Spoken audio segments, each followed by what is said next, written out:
হাত বুলাতে কারে আগমন সাহারার হৃদয় ভরা ঝর্ণা ধারা বইল না কিরে এলোকে কাবার ধারে আধার চিড়ে চিনিস না কিরে এলোকে কাবার ধারে আধার চিড়ে চিনিস না কিরে ওকে ও মা আমেনার কোল জোড়ে চাঁদ জানিস না কিরে। আসসালামু আলাইকুম ওয়া রাহমাতুল্লাহি ওয়া বারাকাতুহু।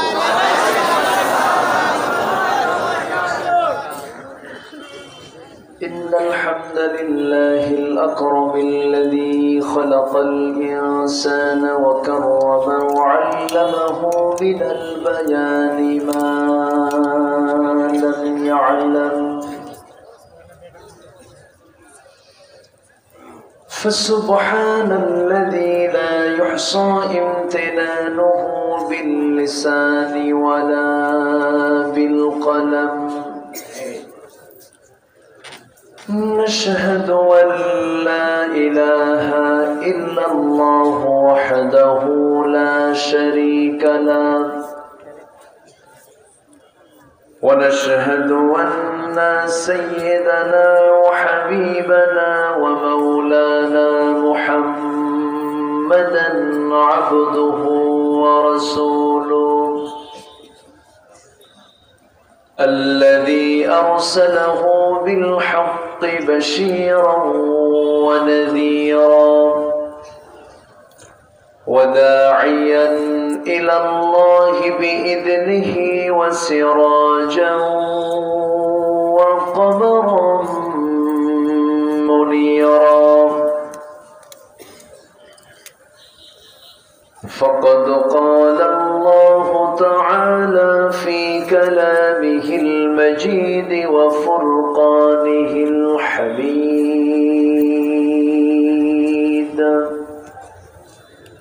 أعوذ بالله من الشيطان الرجيم. بسم الله الرحمن الرحيم.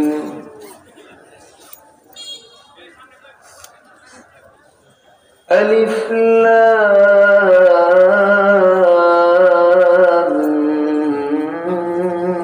ميم.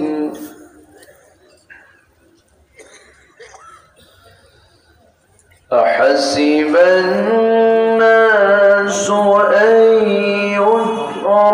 يتركوا أن يقولوا آمنا وهم لا يفتنون.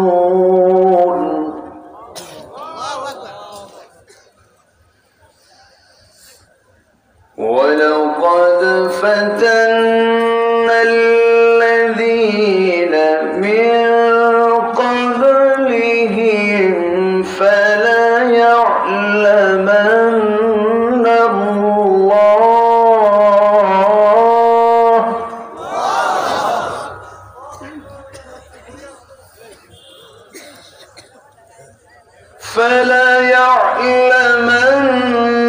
الله الذين صدقوا وليعلمن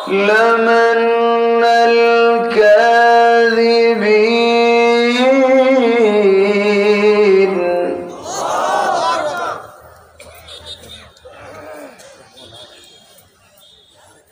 أم حسب الذين يعملون السيئات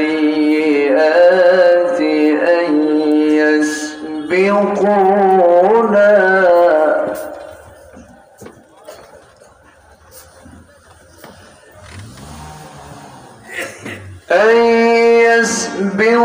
يسبقونا ساء ما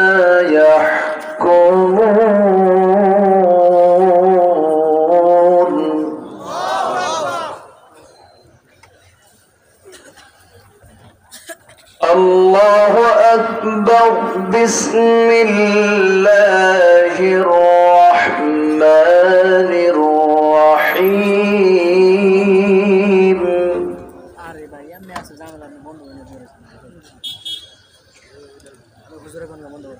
إن الله وملائكته يصلون على النبي يا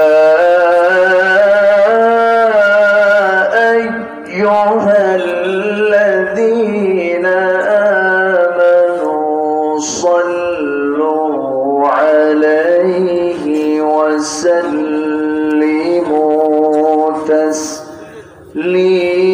تسليما اللهم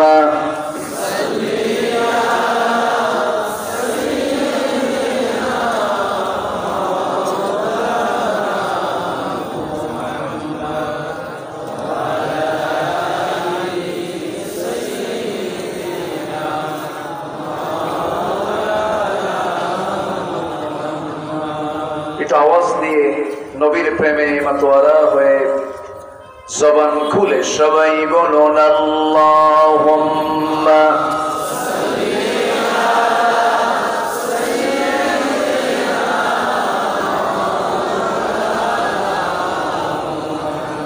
ওয়া আলা আলি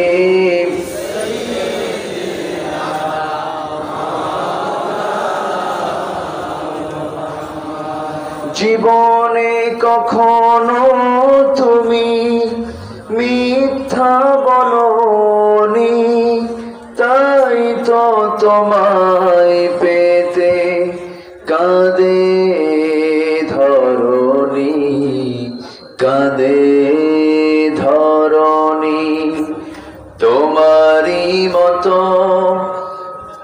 নেতা পেতে তোমারই মতো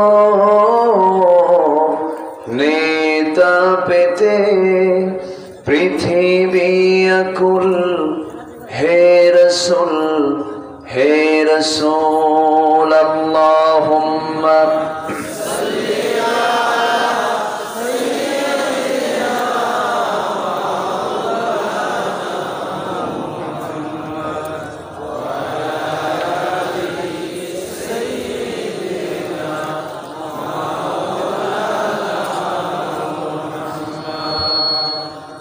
সবাই বলুন বালাগাল উলা বিকামালিহি কাশাফাত তুজা বিজামালিহি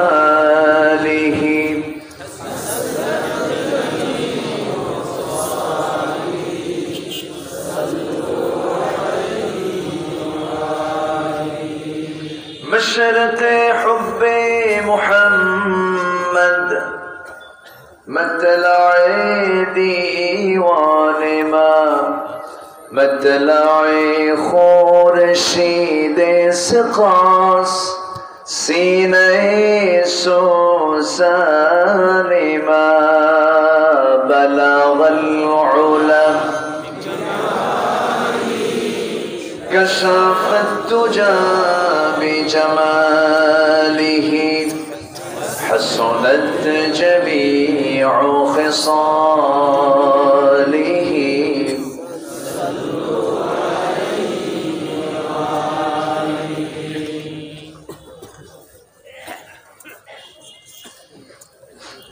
সিলেট অঞ্চলের সুনামগঞ্জ জেলার বিশম্বপুর উপজেলার পলাশ তাফসীরুল কোরআন পরিষদ মাহফিল ইন্তেজামি কমিটি কর্তৃক আয়োজিত পলাশ উচ্চ বিদ্যালয় মাঠে অনুষ্ঠিত 21তম তাফসীরুল কোরআন মাহফিল 2022 দ্বিতীয় দিবসের সম্মানিত সুযোগ্য সভাপতি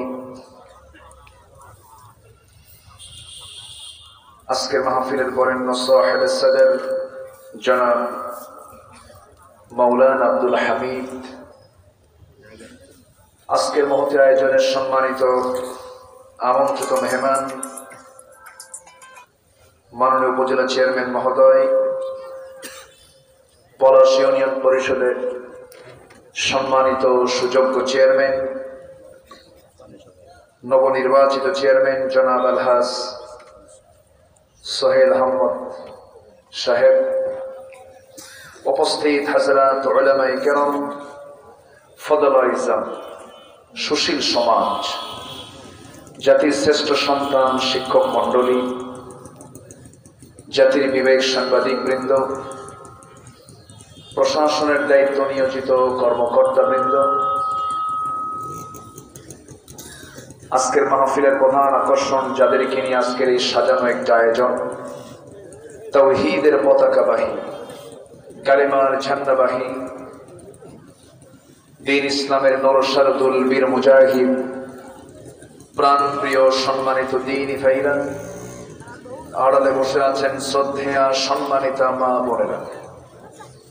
আলোচনার সূচনায় আনুষ্ঠানিকতার মধ্য দিয়ে আমার পক্ষ থেকে আবারও দিল খোলা সালাম, আসসালামু আলাইকুম ওয়া রাহমাতুল্লাহি ওয়া বারাকাতুহু।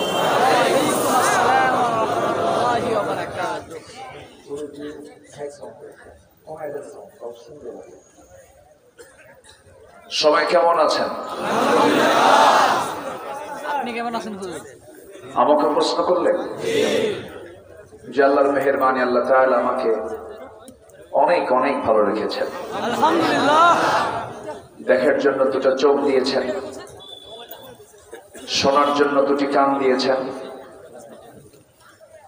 কাজের জন্য দুটো সচল হাত দিয়েছেন, চলার জন্য দুটো পা দিয়েছেন, মনে রাখার জন্য স্মৃতিশক্তি দিয়েছেন। মস্তিষ্ক বিকৃত, পাগল, অন্ধ, হাত চলে না, পা চলে না, এমন মানুষ আমার চোখের সামনে ঘোরাফেরা করে না? করে না? আমরা তার চেয়ে অনেক ভালো আছি তো। বলছি আলহামদুলিল্লাহ, আবারও বলছি আলহামদুলিল্লাহ, চিৎকার মেরে বলছি আল্লাহুম্মা ইন্নী আসআলুকা আল হুদা ওয়াত তুকা ওয়াল আফাফা ওয়াল গিনা। সবাই বলি আল্লাহুম্মা লাকা আসলামতু ওয়া বিকা আমানতু ওয়া আলাইকা তাওয়াক্কালতু ওয়া ইলাইকা আনাবতু ওয়া বিকা খাসাতু। আমরা আল্লাহ তাআলার শুকর আদায় করে নিলাম। সম্মানিত হাজিরিন, আমার আগের মেহমান গুরুত্বপূর্ণ কিছু কথা উপস্থাপন করেছেন। গতকালকেও এখানে মাহফিল হয়েছে, দেশবরের আলেমে দ্বীন, উলামা হযরত তারা কথা বলেছেন। আমি আলোচনার সূচনায় মুকাম্মিলে নিজামে হায়া, complete and balanced core of life, আল কোরআন আল কারীমের গুরুত্বপূর্ণ একটি সূরা সূরাতুল আনকাবুত থেকে প্রথম দিকের কয়েকটা আয়াত আমি তেলাওয়াত করেছি। এই আয়াতগুলোকে সামনে রেখে আমি কিছু কথা উপস্থাপন করতে চাচ্ছি। আল্লাহ তাআলা আমাকে আমল করার নিয়তে বলার এবং আপনাকেও শোনার তৌফিক দান করুন। জোরে বলে আমিন। সম্মানিত ভাইয়েরা, যে কিতাবের আলোচনা আমরা শুনি সেই কিতাবটা দুনিয়ার কিতাব না আসমানি কিতাব? তাহলে এই কিতাব না ওই কিতাব? বলেন, এই কিতাব না ওই কিতাব? This book না that book? هذا الكتاب না ذلك الكتاب? ওই কিতাব কেন? পৃথিবীর সব কিতাব হলো এই কিতাব, যা মানুষ রচিত, মানুষ রচনা করেছে। আর কোরআন এটা নাজিল করেছেন কে? আল্লাহ। এটার ঠিকানা কি দুনিয়া না আসমান? আসমানের কোথায়? সবাই বলেন হ্যাঁ। আল্লাহ তাআলা বলেন بل هو قرآن مجيد في لوح محفوظ।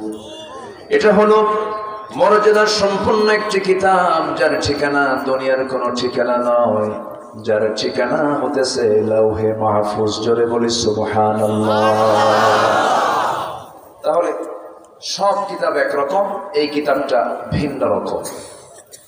সব কিতাবের রচনায় ভুল আছে, এই কিতাবের রচনায় কোনো ভুল ভুল আমার আল্লাহর আসমান সৃষ্টিতে কোনো ভুল, আমাদের বিল্ডিং তৈরিতে কোনো ভুল আছে?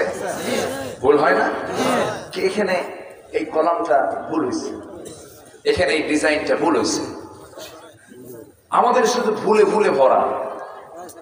কিন্তু আমার আল্লাহ যেটা করেন তার ভিতরে কোনো ভুল নাই। ভুল যার নাই, ঘুম যার নাই, নিদ্রা যার নাই, ক্লান্তি যার নাই, তিনি হতেছেন কে? আসতে বলবেন না তিনি কে?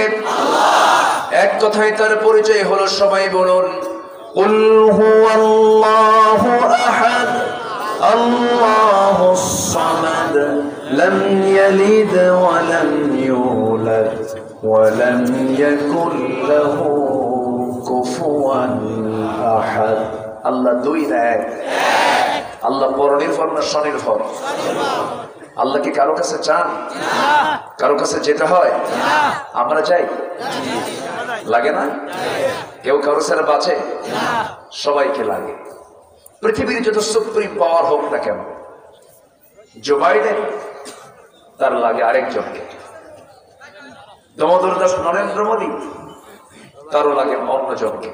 যত সুপার পাওয়ার হোক না কেন, পৃথিবীতে মানুষ স্বনির্ভর হতে পারে না। স্বনির্ভর যার কাউকে লাগে না, তিনি কে?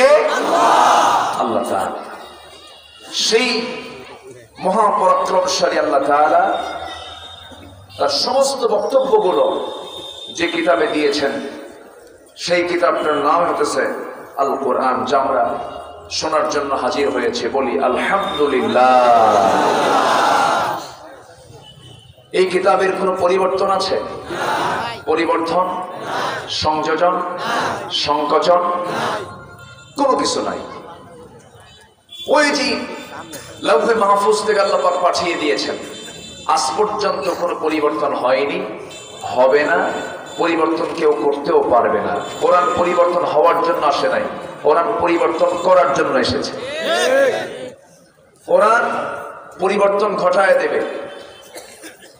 কোরআনের কেউ ভুল ধরতে আসলে, যেই ভুল ধরতে আসবে সে তার নিজের জীবনের ভুল খুঁজে পাবে। বলি সুবহানাল্লাহ। জি ভালো আছে,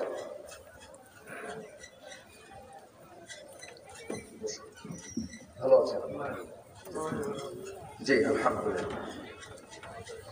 সম্মানিত ভাইয়েরা, আমাকে সবাই শুনতে পাচ্ছেন তো নাকি? কারো কোনো প্রবলেম নাই তো? আমার আওয়াজ সবার কানে যাচ্ছে? বলি আলহামদুলিল্লাহ। আমি প্রথমেই মাহফিল কমিটির পক্ষ থেকে আমি ক্ষমা প্রার্থনা করছি, দুঃখ প্রকাশ করছি যে তারা বসার জন্য পর্যাপ্ত আরো ব্যবস্থা করা লাগতো, তারা করতে পারেন নাই। ভিতরে যত মানুষ আছেন তার চাইতে বাইরে মানুষ আরো বেশি। ঠিক না? চাইলাম, দুঃখ প্রকাশ করছে আপনি কোন ঠিক? এটা কেমন? সব জায়গায় যদি ঠিক করেন তাহলে তো সমস্যা। সবই ঠিক, সব তো ঠিক না, কাজ তো ঠিক হয় নাই, তাও কোন ঠিক? তো এখন আমি এতগুলো মানুষের এই দাঁড়িয়ে থাকার দৃশ্যটা আমার কাছে একটু, আমাকেই মনে হচ্ছে একটু খারাপ লাগতেছে। কি করা যাবে পরিস্থিতি। তবে যারা বসে আছেন তার চাইতে দাঁড়িয়ে থেকে যারা কষ্ট করে শুনছেন তাদের সওয়াব কম হবে না বেশি হবে? বেশি হবে। তাহলে সওয়াবের দিক থেকে বসে থাকা লোক ফার্স্ট হলো না দাঁড়িয়ে থাকা লোক ফার্স্ট হলো? দাঁড়িয়ে থাকে। আর কি করার? সম্মানিত ভাই, আসুন আমরা মূল আলোচনার দিকে চলে যাচ্ছি। সূরার নামটা কি মনে আছে আপনাদের? সূরাতুল আনকাবুত। আনকাবুত মানে হলো মাকড়সা। আনকাবুত মানে কি? মাকড়সা। মাকড়সার বাড়ি দেখছেন কিরকম মজবুত? পিলার কয়টা আছে? কোন পিলার আছে? কোন কলাম আছে? কিন্তু মাকড়সা যে বাসাটা বানাইছে এরকম বাসা পৃথিবীর কোন ইঞ্জিনিয়ার কি বানাতে পারবে? আচ্ছা, ছোট্ট কয়েনের মতো মাথা বাবুই পাখি যে বাসাটা বানায় তাল গাছে, ওই রকম বাসা পৃথিবীর কোন যত বড় বিজ্ঞানী আনেন, যত বড় ইঞ্জিনিয়ার আনেন, সবগুলোকে এক জায়গায় আর্কিটেক্ট ইঞ্জিনিয়ার নিয়ে আসেন, যদি আপনি বলেন বাবুই পাখির মতো ছোট্ট কয়েনওয়ালা মাথা দিয়ে যে বাসাটা বানাইছে এরকম একটা বাসা বানাও, 14 গোষ্ঠী পারবে? পারবে না। মাকড়সার মাথা তো 2-3 কেজি ওজন নাকি? না মটরশুটির মতো একটা ছোট্ট বুটের মতো মাথা, তার চেয়েও ছোট মাথা। ওই মাথার মধ্যে আল্লাহ কি বুদ্ধি দিল, কি স্কেল তার, এত সুন্দর করে সে একটা বাসা বানালো। শুধু একটা প্যাঁচ মারলো, ঘুরলো, সুন্দর একটা বাসা প্রস্তুত হয়ে গেল। এই জ্ঞানটা কে দিয়েছেন? বিশেষ জ্ঞান কে দিয়েছেন? বিশেষ জ্ঞান শুধু মানুষকে না, সকল প্রাণীকেও কে দিয়েছেন? আমার আপনার বাড়ির কি বলে কবুতর 20 মাইল দূরে বেড়াতে যায়, 20 মাইল দূর থেকে আবার চলে আসে আমার আপনার বাড়ির সেই বাসার মধ্যে চলে আসে ছোট্ট মাথা দিয়া। এই দিক নির্ণয় কে শিখায় দিল? আসতে বলবেন না, কে শিখায় দিল? আল্লাহ দিলেন। আমার ভাইয়েরা, সূরাতুল আনকাবুত মাকড়সার নামে আল্লাহ রাব্বুল আলামিন সূরা নাযিল করেছেন। প্রাণীর নামেও সূরা আছে। স্থলভাগের মধ্যে সবচেয়ে বড় প্রাণী হাতি। যারা পারেন ছোট মিলিয়ে বলুন আলাম তারা কাইফা ফাআলা রাব্বুকা বিআসহাবিল ফিল আলাম ইয়াজআল কাইদাহুম ফি তাদলিল وأرسل عليهم طيرا أبابيل ترميهم بحجارة من سجيل فجعلهم كعصف مأكول جربون الله أكبر প্রাণীর নামে আল্লাহ রাব্বুল আলামিন আরো কিছু সূরা নাযিল করেছেন। وأوحى إلى النحل أن اتخذي من الجبال بيوتا আমি মৌমাছিকে ওহী দিলাম, সুন্দর করে বাসা বানাও। গাছের ডালে ডালে, পাহাড়ের ধারে তুমি সুন্দর করে বাসা বানাও, সুন্দর করে মৌচাক বানিয়ে মধু সংগ্রহ করো। আর আমি সেই মধুর মধ্যে রেখে দিয়েছি গোটা মানব জাতির জন্য সমস্ত রোগের ঔষধ। জোরে কোন সুবহানাল্লাহ। মধুতে ঔষধ কে দিয়েছেন? আর মধু ভেজাল করলো কে? না মৌমাছি? মৌমাছির কোনো দোষ আছে? দোষ কার? আমাদের। কোন প্রাণী ভেজাল করে না, একমাত্র কে ছাড়া? তাহলে কারা ভেজাল করে? আমরা। আচ্ছা, পৃথিবীর সেরা সৃষ্টি কারা?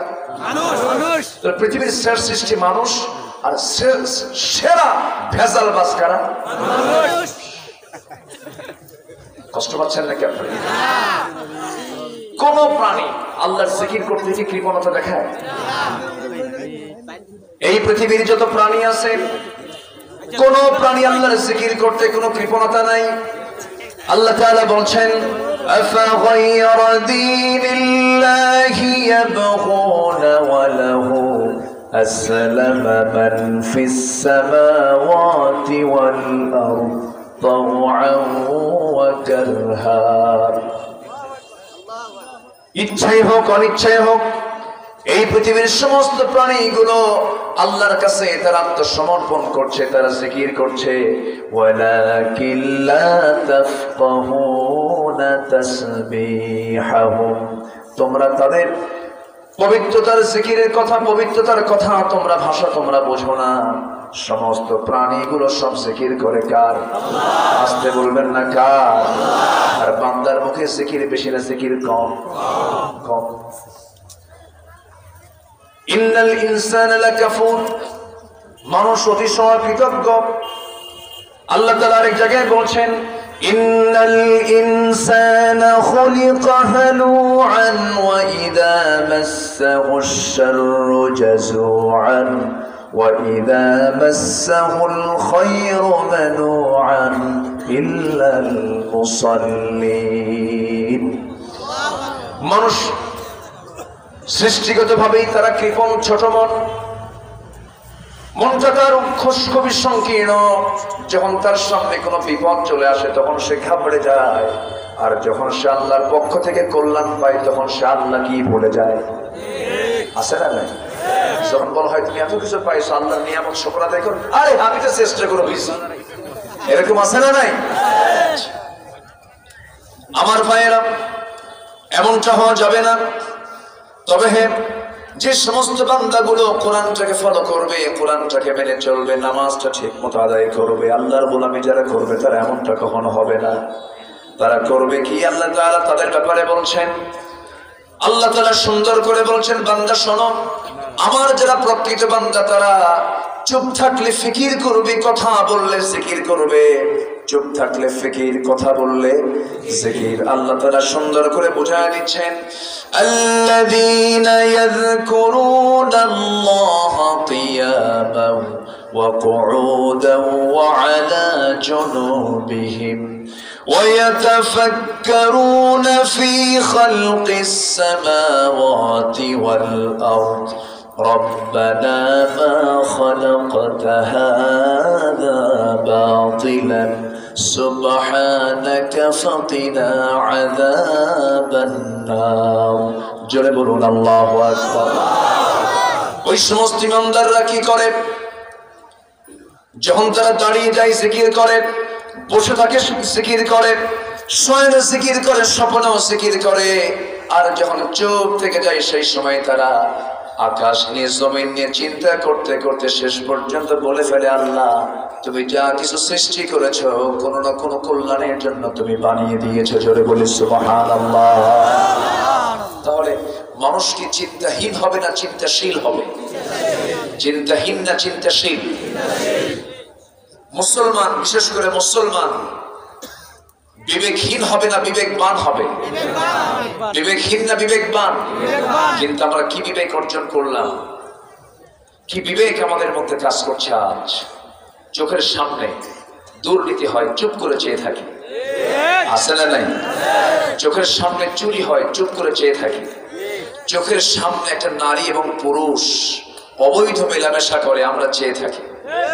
এবং সবচেয়ে পবিত্র অঙ্গন শিক্ষাঙ্গনের সামনে, ক্যাম্পাসের সামনে পরপুরুষ পরনারী, ছাত্র ছাত্রী, পাত্র পাত্রী সেজে সারাদিন সকাল থেকে সন্ধ্যা পর্যন্ত অবৈধ সম্পর্ক গড়ে তুলছে, আমরা চোখ দিয়ে দেখি, প্রতিবাদ করি? প্রতিবাদ করি? তাহলে এখন বলুন, আমাদের ভাষায় আমরা যদি বলি তাহলে আমরা কি বিবেকহীন না বিবেকবান? বিবেকবান না বিবেকহীন? বিবেক মরে গেছে। বিবেক কি হয়েছে? মরে গেছে। বিবেক মরে গেছে। আজকে আমার আল্লাহ তাআলার পক্ষ থেকে চূড়ান্ত বিধান ইসলামকে নিয়ে বাজে কথা বলে কোন শাস্তি হয় না। কোথায় বিবেক আমাদের? সম্মানিত ভাইয়েরা,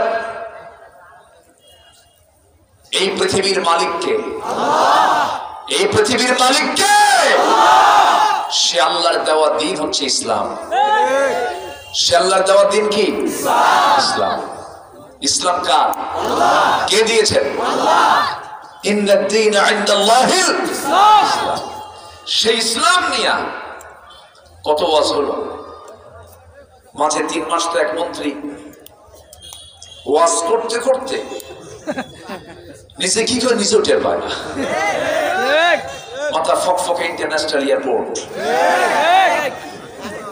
সম্মানিত ভাইয়েরা, গভর্নমেন্টকে ধন্যবাদ যে সমুচিত একটা শাস্তি, সমুচিত একটা ব্যবস্থা নেওয়া হয়েছে। কিন্তু উচিত ছিল তার সংসদ সদস্যপদ এখনো বহাল থাকে কেমনে? ঠিক কিনা? কি পরিমাণ ইসলামকে নিয়ে সে বাজে কথা বলল। সে বলতেছে রাষ্ট্র ধর্ম ইসলাম থাকতেই পারে না। কি পারে না? কত বড় বেয়াদব! ইসলাম ঠিকই থাকবে, যারা কথা বলবে তাই থাকতে পারবে না। সম্মানিত ভাইয়েরা, এক দৌড়ে বোরকা পরে কানাডা গেল। বোরকা পরে পুরুষ না মহিলা? কে বোরকা পরে? চলে গেল। আসলো দুবাই, সেখানে হলো। এখন কই আছে আল্লাহ জানে। এখান থেকে একটা বিষয় স্পষ্ট, একটা বিষয় ক্লিয়ার, এই জমিন হচ্ছে ইসলামের জমিন। বঙ্গবন্ধুর বক্তব্য, যে দেশের মানুষ হালের বলদ বিক্রি করে হতে যায়, সেই দেশে ইসলাম ছাড়া কিছুই থাকতে পারে না।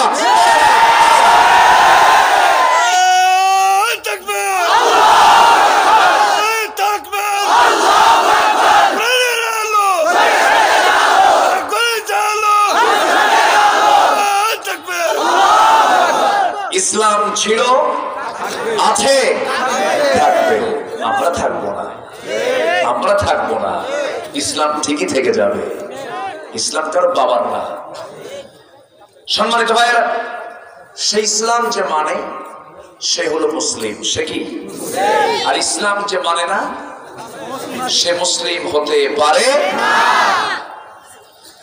ব্রাহ্মণের ছেলে ব্রাহ্মণ হতে পারে, পাদ্রীর ছেলে পাদ্রী হতে পারে, ইমামের ছেলে যোগ্যতা না থাকলে ইমাম হতে পারে না। আমরা মুসলিম পরিবারের জন্ম নিয়েছি বলে আমি মুসলমান তাও বলতে পারি না। ইসলাম তার প্র্যাকটিসের উপরে নির্ভরশীল। মুসলিমের পরিচয় বহন হবে তার বংশীয় ভাবে নয়, মুসলিম পরিচয় বহন করবে তার ইসলামের অনুশাসন মেনে নেওয়ার উপরে। ইসলাম আমরা মানব এক জায়গায় না সব জায়গায়? এক জায়গায় না সব জায়গায়? একটা মানুষের মাথা থেকে পা পর্যন্ত টোটাল বডিতে যদি একটা অংশ বাদ যায় তখন তার নামটা চেঞ্জ হয়ে যায়। যেরকম একটা লোকের দু চোখ নাই, তখন আমরা কি বলি? অন্ধ। দুটো হাত নাই,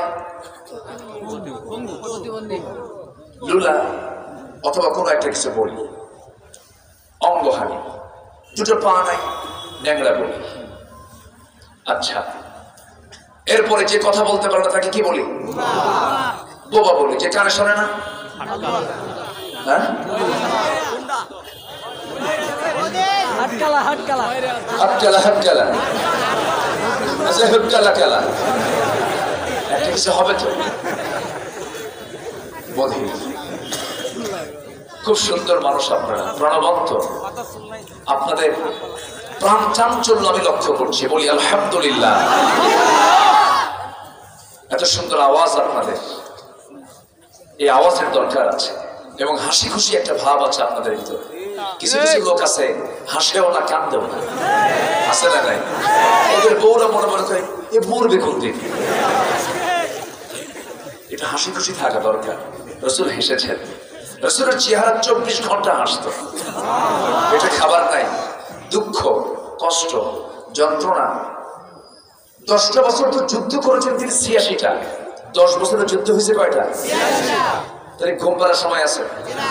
দিনের বেলা ঘোড়ার পিঠে, রাত্রে বেলা যায় না বসে। দিনের বেলা ঘোড়ার পিঠে, রাত্রে বেলা যায় না বসে। এই বছর এইভাবে চলে গেছে কত বছর? 10 বছর। আর 13 বছর শুধু পিঠনই খেয়েছে। মক্কা শুধু পিঠন।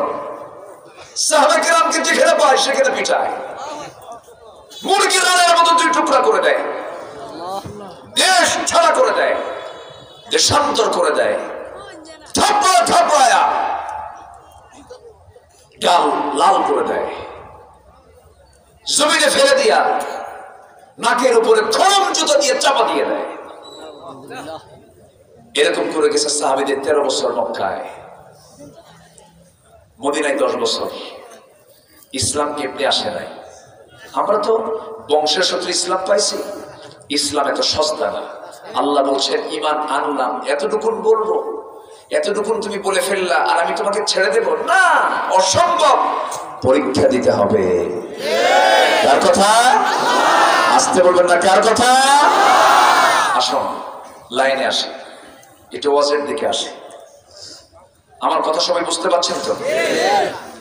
আমি এমন এলাকায় আসছি দুর্নাম নাই, খালি সুনাম। এমন গঞ্জে আসছে সেখানে কোনো দুর্নাম হবে না, খালি সুনাম সুনাম সুনামগঞ্জ। বলি আলহামদুলিল্লাহ। হ্যাঁ, যদি পারি অন্যের কি করব? দুর্নাম। সুনামগঞ্জের মধ্যে দুর্নাম করবে, পারলে অন্যের কি করব? সুনাম। আর নিজের দোষ খুঁজবো, নিজের খারাপ কিছু খুঁজবো, নিজের দোষ, অন্যের সুনাম, অন্যের গুণ। সে হচ্ছে মহামানব, সে হচ্ছে মানুষ। যে অন্যের দোষ খোঁজে নাকি? অন্যের দোষ খোঁজে, অন্যের গুণ খোঁজে, নিজের দোষ খোঁজে। কিন্তু আমরা কি করি? অন্যের দোষ খুঁজি আর নিজেকে ভাবি আমি তো হাসান বসরি রহমতুল্লাহ আলাইহি। এরকম আছে না নাই?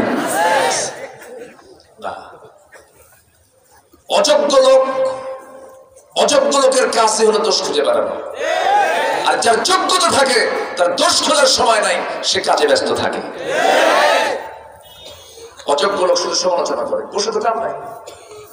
এই যে চেয়ারম্যান সাহেব চেয়ারম্যান হয়েছেন, দেখলেন যে আছে একটা গ্রুপ লেগে আছে, কি করছে, কি করে, চা খায় কচু তুলছে, এরকম বড় লোক আছে না নাই? আর উনি যে কিছুই তোলে না, ওটার খবর নেই। সম্মানিত ভাইরা, আমরা অন্যের সুনাম দেখবো আর নিজের দোষটা খুঁজবো, তাহলে সুনাম দোষ ঠিক। জেলার নাম কিন্তু পাল্টে যাবে, জেলার নাম আমরা ঠিক রাখবো, যেটা বলি ইনশাআল্লাহ। আমার ভাইয়েরা, আমার বন্ধুগণ, মুসলিম পরিবারে জন্ম নিয়েছি আমরা বড় ভাগ্যবান।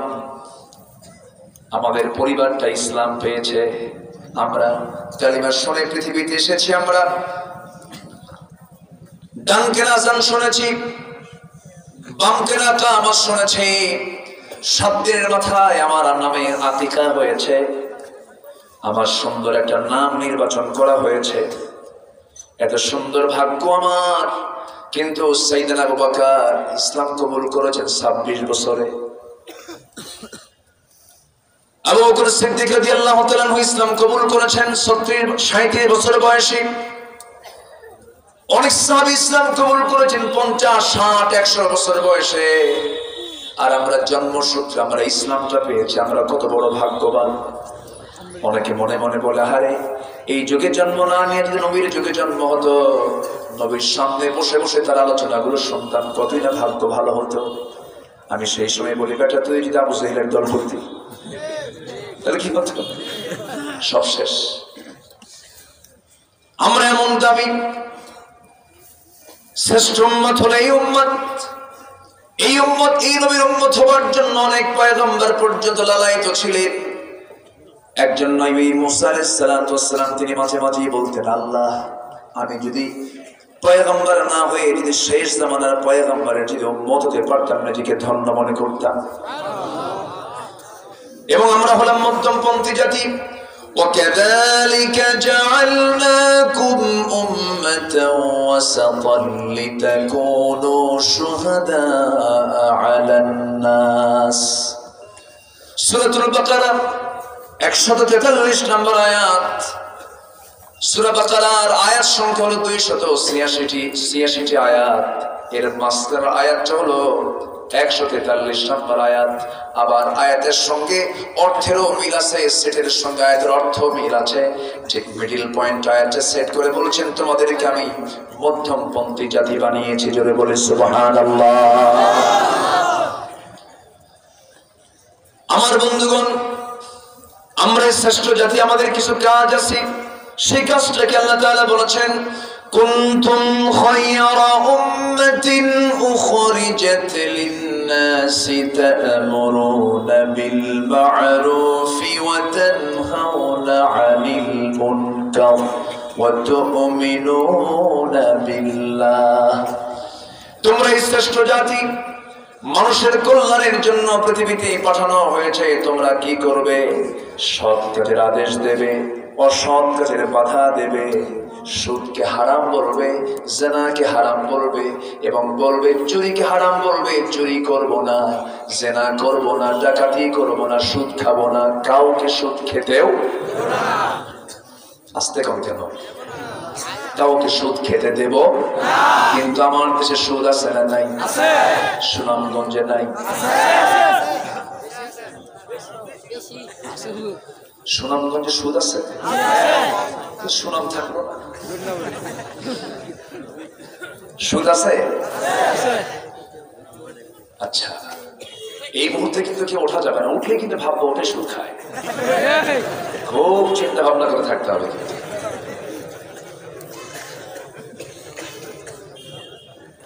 সুদ খাওয়া যাবে? আস্তে কর কেন? আজকে সমাজে সুদ চলে না যাকাত চলে? যাকাত আছে? যাকাত নাই। যাকাতকে জরিমানা মনে করেন, বলে ফেলে আল্লাহর কাম নাই কাজ নাই, আল্লাহ ট্যাক্স ধরছে। 100 টাকা 2.5 টাকা আল্লাহ ধরে দিছে, এটা কেমন কথা? নাউজুবিল্লাহ বলেন। আমার ভাইরা, সেই যাকাতটা আজকে সমাজে নাই, কিন্তু সুদ চক্রহারে চলতেছে, চক্রহারে ডাবল ডাবল সুদের কারবার চলছে। আবার সুদখোর কিছু হাজী সাহেব আছে না নাই? আছে না? উনি হজেও যান, যে বলে আল্লাহ শোনো, সুদ খাই ঠিক আছে, কিন্তু হজ তো করতে আসছে। আমার দেশে তো ডাবল স্ট্যান্ডার্ড কিছু লোক আছে, দুই দিকেই থাকে। মাহফিল কমিটির সভাপতি, যাত্রা কমিটির সভাপতি, আছে না নাই? সকালবেলা ফেসবুকে সুন্দর কোরআন তেলাওয়াতের অডিও পোস্ট, বিকেল বেলা আবার হিন্দি গানের পোস্ট। সকালবেলা কোরআন, বিকেল বেলা হিন্দি গান। আল্লাহ খুশি থাক, শয়তানও বেজার না হোক। আছে না নাই? দেখেন না, কিছুদিন আগে আমার দেশের এক চলচ্চিত্র অভিনেত্রী ওমরায় গেলেন। চলচ্চিত্র অভিনেত্রী, চলচ্চিত্রের নায়িকা, উনি গেছেন ওমরা করতে। মক্কা ঘুরে মদিনায় এসে মসজিদ নববীর সামনে এসে মোবাইলে ফেসবুক লাইভ করছেন, বলছেন, প্রিয় দেশবাসী, আসসালামু আলাইকুম, আমি অমক, সবাই আপনারা আমাকে চেনেন, আমি চলচ্চিত্র শিল্পে কাজ করছি, সমাজের সংস্কারে অনেক পদক্ষেপ নিচ্ছি, অনেক খেদমত করছি। আমি পবিত্র উমরা পালনের জন্য আমি এখন মদিনা মুনাওয়ারায় আছি। আমি ষড়যন্ত্রের শিকার। তো প্রিয় দেশবাসী, আমার জন্য সবাই দোয়া করবেন, আমি যেন দেশে ফিরে সিনেমার বাকি কাজগুলো সম্পন্ন করতে পারি। কি কথা কি বোঝা যায়? কথা বোঝা যায়? এটার নাম কি ইসলাম মানা? এটার নাম কি মুসলমান? এগুলো মুনাফিকি। এগুলো কি বলেন? মুনাফিকি। এই সমস্ত কাজগুলো করা যাবে না। যিনি ইমানদার হবেন তিনি সলিড হবেন, যিনি মুসলিম হবেন তিনি সলিড হবেন, যাকাতের পক্ষে কথা বলবেন, সুদের বিরুদ্ধে তিনি প্রতিরোধ গড়ে তুলবেন, তিনি অন্যায় করবেন না, সমাজে অন্যায় হতে দেখবেন না, অন্যায় হতে দিবেন না। এটাই হবে তার কাজ। কারণ মান রাআ মিনকুম মুনকারান ফালইগাইরুহু বিয়াদিহি ফাইন লাম ইসতাতি' ফাবিলিসানিহি ওয়া ইন লাম ইসতাতি' ফাবিকলবিহি ওয়া যালিকা আদাফুল ঈমান। তোমাদের মধ্যে কেউ যদি শরীয়ত বিরোধী কোন অন্যায় কর্মকাণ্ড সংঘটিত হতে দেখে, 1 নাম্বার কাজ হলো সে হাতের দ্বারা তা প্রতিহত করবে। কি কিসের দ্বারা বলেন? হাতের দ্বারা। হাতের ক্ষমতা নাই, মুখের দ্বারা কথা বলে তার প্রতিবাদ জানাবে। মুখ দিয়েও বলতে পারে না, অন্তর দিয়ে ঘৃণা করবে। এটা হচ্ছে 3 নাম্বার স্টেপ। রাসূল বলে দিলেন, শোনো, মনে মনে যে ঘৃণা করবে, জেনে রেখে দিও এটা তোমার সবচেয়ে দুর্বল ইমানের পরিচয় বহন করে। হয়তো ওই দুর্বল ইমানটা কুফরের দিকেও নিয়ে যেতে পারে। 1 নম্বরে টার্গেট করতে হবে, হাতের দ্বারা তা মিটায়ে দিতে হবে। আমার বন্ধুগণ, আমার ভাইরা, এই কিতাবের ভিতরে একজন ব্যক্তির নামে সূরার নামকরণ করা হয়েছে। তিনি নবীও ছিলেন না, রাসূলও ছিলেন না, কিন্তু আল্লাহ তাআলা তাকে এত সম্মান দিয়েছেন, এত মর্যাদা দিয়েছেন। কালো মানুষ ছিলেন, এত ঘন কালো, মাথার চুলের মতো কালো মানুষ, ঠোঁটটা মোটা, নাকটা মোচা, চুলগুলো খাড়া খাড়া, পায়ের গোড়ালি ফাটা, খসখসে তার চামড়া, দেখতে পছন্দ হতো না। পায়ের গোড়ালি ফাটা লোক আছে না নাই বলেন? শীতকালে লেপের তলে শুইলে পরে লেপের কাপড় কি ঠিক থাকে নাকি? প্রত্যেকদিন সকালবেলা লেপ গোছাতে নিয়ে বউ স্বামীর প্রত্যেক দিন গন্ডগোল লাগে, ঠিক আছে না? এরকম একটা ফাটা পাওয়ালা লোকমান ছিলেন। আল্লাহ তাআলা তাকে এত সম্মান এত মর্যাদা দিয়ে দিলেন, তার নামে একটা সূরার নামকরণ করলেন, সূরা লোকমান দিয়ে দিলেন। তিনি এত দামি কেন হলেন? তিনি তার সন্তানদেরকে নসিহত যে করেছেন, সেই নসিহতগুলো আল্লাহর দারুণ পছন্দ হয়েছিল। সেই নসিহতগুলো কোরআনে কারীমের মধ্যে ঢুকায়া দিয়ে বলছেন, ও দুনিয়ার মানুষেরা, তোমরা তোমাদের পরিবারকে সাজানোর জন্য তোমরা সবাই লোকমানের উপদেশগুলো তোমাদের পরিবার বর্গের মধ্যে করে দাও, যেরকম সুবহানাল্লাহ। এর মধ্যে একটা হলো, ইয়া বুনাইয়া أقم الصلاة وأمر بالمعروف وانه عن المنكر واصبر على ما أصابك إن ذلك من عزم الأمور। হে আমার কলিজার টুকরা সন্তান, নামাজ কায়েম করো, সৎ কাজের আদেশ দাও, অসৎ কাজের বাধা দাও, এবং প্রত্যেকটা বিপদে মুসিবতে তুমি ধৈর্যের পিরামিড হয়ে যাও। আল্লাহর কাছে তো তোমাকে ফিরে যেতে হবে, ধৈর্যশীল তোমাকে হতে হবে।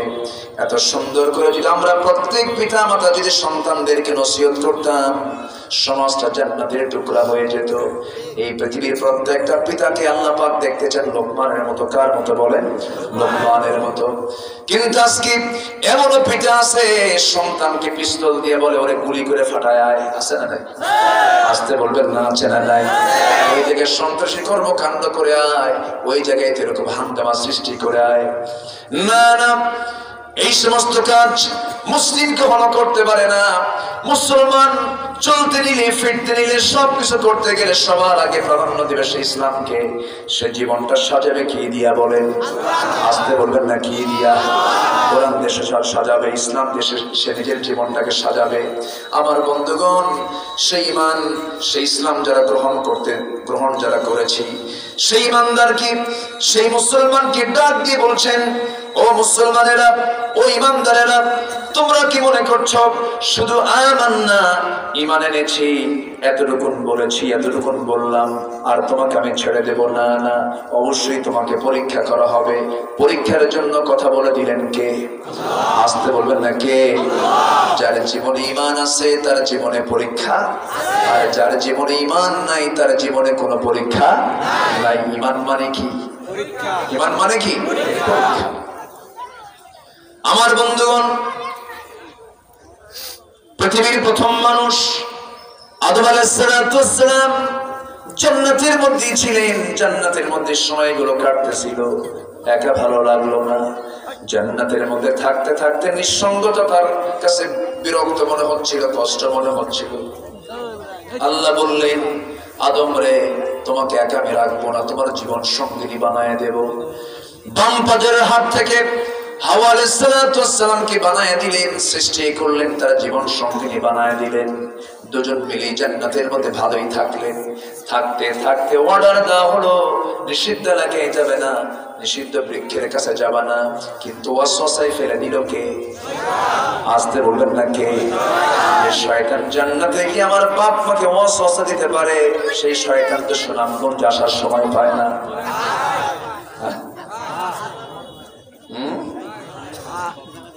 সুনামগঞ্জে নাই? আছে না নাই? যে শয়তান আমার বাপ আমার মা জান্নাতের মধ্যে ঠিকই ছিলেন, ঠিকই অবস্থান করছিলেন, কোনো সমস্যা ছিল না, জান্নাতি খাবারগুলো খাচ্ছিলেন তারা দুজন মিলে। কিন্তু শয়তান কি তাদেরকে ওয়াসওয়াসায় ফেলে দিল। ফাওয়াসওয়াসা লাহুমা ফাযাল্লাহুমা আশ-শাইতান, শয়তান তাদেরকে পদস্খলন ঘটায় দিল। নিষিদ্ধ এরিয়া পর্যন্ত তারা রওনা দিয়ে ফেললেন। জান্নাতের পোশাক পরে গেল। জান্নাতের পোশাক যখন পরে গেল, আল্লাহ বললেন, ও আদম, আর তোমরা থাকতে পারবা না, দুনিয়ায় চলে যাও। আমার পক্ষ থেকে যে কিতাব যাবে সেই কিতাবের যারা ইত্তেবা করবে তাদের কোনো চিন্তা নাই, তাদের কোনো ভয় নাই। পৃথিবীর প্রথম মানুষ দুনিয়াতে সেই বিপদে পড়লেন, পরীক্ষায় পড়লেন, তিনি কি আল্লাহকে ভুলে গেছেন নাকি? আদম আলাইহিস সালাম আমাদের আব্বা ছিলেন জান্নাতে, আমাদের বাপ বাড়ির ভিটা কোথায়? অনেকে চিন্তা করতেছে তাহিরপুর। কোথায় ভিড়ে? বাপের ভিড়ে কোথায়? জান্নাত। কষ্ট পাচ্ছেন নাকি আপনারা? এত সুন্দর মানুষ হয়, আমি এত মজা পাচ্ছি আজকে। দেখি রাত তো বড়ই আছে নাকি? জানাই কোন আপত্তি নাই তো? বলি আলহামদুলিল্লাহ সারা রাত।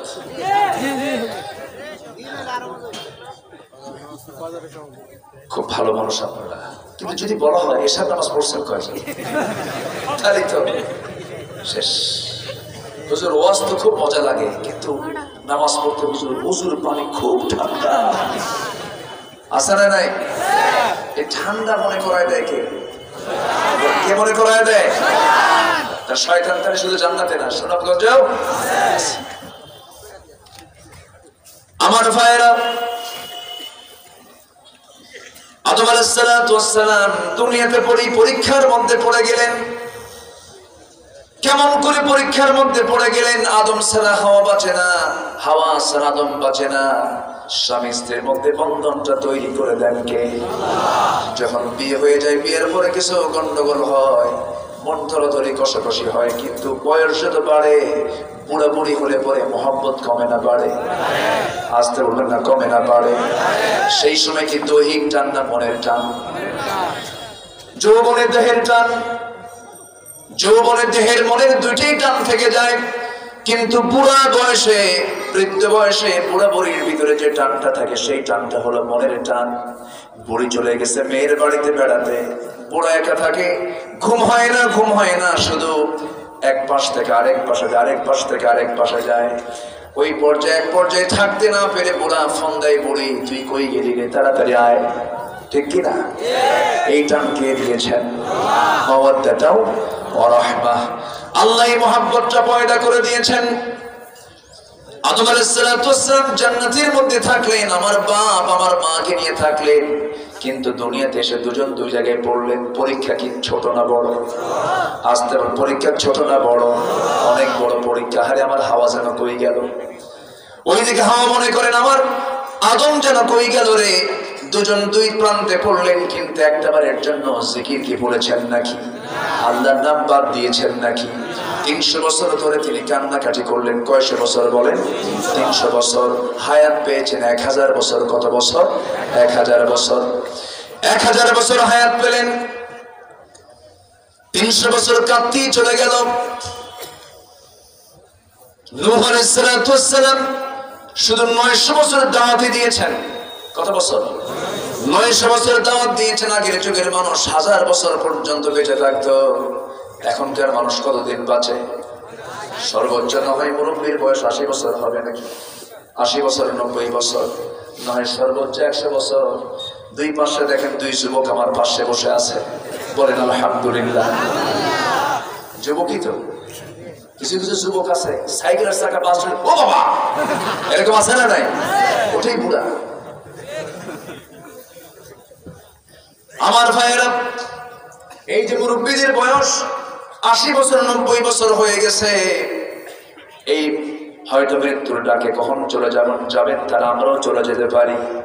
সর্বোচ্চ না হয় এই সময় 100 বছর পর্যন্ত মানুষ বাঁচতে পারে। যে যুগের মানুষ 1000 বছর বাঁচত, ওই যুগের মানুষ যদি এই যুগে আসতো, তারা কি বিল্ডিং বানাতো না গাছতলায় থাকতো? ভাবতো যে খামাখা এই 50-60 বছর বাঁচে বেঁচে এত কিছু করে লাভ কি, চলো গাছতলায় ঘুমাই। এই চিন্তাই তারা করতো। বিল্ডিং যারা বানায়, বিল্ডিং উঁচা বিল্ডিং, তাকায় কি করবো? সেই দিকে তাকায় আফসোস করে লাভ নাই। বিল্ডিং এর দিকে না তাকায়া কবরের দিকে আমরা তাকাবো। ওই বিল্ডিং এর বহু মালিক ওই কবরে শুয়ে আছে, ঠিক কিনা? আমার ভাইয়েরা, আমার বন্ধুগণ, আদম আলাইহিস সালাতু ওয়াস সালাম 300 বছর ধরে কান্নাকাটি করলেন। 300 বছর পর আল্লাহর দরবারে দোয়া কবুল হয়ে গেল। যে দোয়াটা তিনি পড়েছিলেন সেই দোয়াটা আমাদের জন্য আছে না নাই? কোরআনে আদমের দোয়া আল্লাহ পাক জানিয়ে দিয়ে বলছেন, ও দুনিয়ার মানুষেরা, তোদের বাপের দোয়াটা কর। সবাই বলেন রব্বানা যালামনা, বলেন রব্বানা যালামনা أنفسنا وإن لم تغفر لنا وترحمنا لنكونن من الخاسرين আয় আল্লাহ তাআলা নফসের উপরে জুলুম করেছি, তুমি যদি না মাফ করো ক্ষতিগ্রস্তদের অন্তর্ভুক্ত হয়ে যাব, মেহেরবানি করে মাফ করে দাও। ক্ষমা হয়ে গেল, মাফ পেয়ে গেলেন। আল্লাহ তাদের দুজনের সঙ্গে মোলাকাত করে দিলেন। আরাফার ময়দান কোন ময়দান বলেন? এখন হাজিরা কোথায় যায়? আরাফায় যায়। ওই আরাফার ময়দানে এই পৃথিবীর যত পয়গম্বর আল্লাহ পাক পাঠিয়েছেন সমস্ত পয়গম্বরের পায়ের ছোঁয়া আরাফায় আছে না নাই? আছে। হাজিরা সে আরাফার ময়দানে চলে যায়। আমার বন্ধুগণ, নতুন সংসার শুরু হয়ে গেল, জীবনটা শুরু করলেন। সেই যে জীবনটা শুরু হয়েছে আল্লাহর পক্ষ থেকে আল্লাহ পাক তাকে কিতাব দিয়ে দিলেন। সে আদম যে দাওয়াত দিয়েছেন, নবীর দাওয়াত, আমার নবীর দাওয়াত আর আদমের দাওয়াত কি দুই রকম না এক রকম? দুই রকম না এক রকম? সব নবীর দাওয়াত এক রকম ছিল। সবার দাওয়াত ছিল কি? ওয়ালাকাদ বাআসনা ফি কুল্লি উম্মাতির রাসূলান আন ই'বুদুল্লাহা ওয়াজতানিবুত তাগুত। জোরে বলুন আল্লাহু আকবার। সমস্ত পয়গম্বরদের কি আল্লাহ তাআলা একই দায়িত্ব দিয়েছেন? তাদের সবার দায়িত্ব ছিল, তারা দাওয়াত দিয়েছেন তোমরা ইবাদত করো কার? তাগুতকে তোমরা পরিহার করে চলো, এক দাওয়াত তারা দিয়েছেন। আমার বন্ধুগণ, আমার ভাইরা, সে আল্লাহ তাআলা আমাকে আপনাকে সে একই দায়িত্ব দিয়েছেন। ইবাদত কারো করা যাবে না, হুকুম কারো মানা যাবে না, একমাত্র হুকুম ইবাদত করতে হবে কার? আল্লাহর। যখন ইবাদত করতে যাব, সমাজে জেনা ব্যভিচার আছে না নাই? সুদ ঘুষ আছে না নাই? চুরি ডাকাতি আছে না নাই? এই সমস্ত কাজে যারা লিপ্ত, আপনি যদি এদের বিরুদ্ধে কথা বলতে যান, সেই সময় অবশ্যই মোকাবেলা হওয়ার সম্ভাবনা আছে না নাই? আসতে বলবেন না, আছে না নাই? এই জায়গায় আমার আপনার ইমানের পরীক্ষা শুরু হয়ে যাবে। যেমন করে আমার নবীজির শুরু হয়েছিল। আমার নবীজি 40 বছর পর্যন্ত সবার কাছে তিনি প্রশংসিত ছিলেন, তাকে সবাই ভালোবাসত, তাকে আমানতদার মনে করত, তাকে আল আমিন বলে ডাকত। আমার নবীজি এত দামি ছিলেন সবার কাছে, আমার নবীজিকে সবাই তারা পছন্দ করত। আমার নবীজির সময় আমার রাসূল যখন নবুয়ত পান নাই, হাজিরা একটা পাথরকে চুম্বন করে, সেই পাথরটার নাম কি? আমি কি শেষ করে দেবো? এই ওঠে কেন?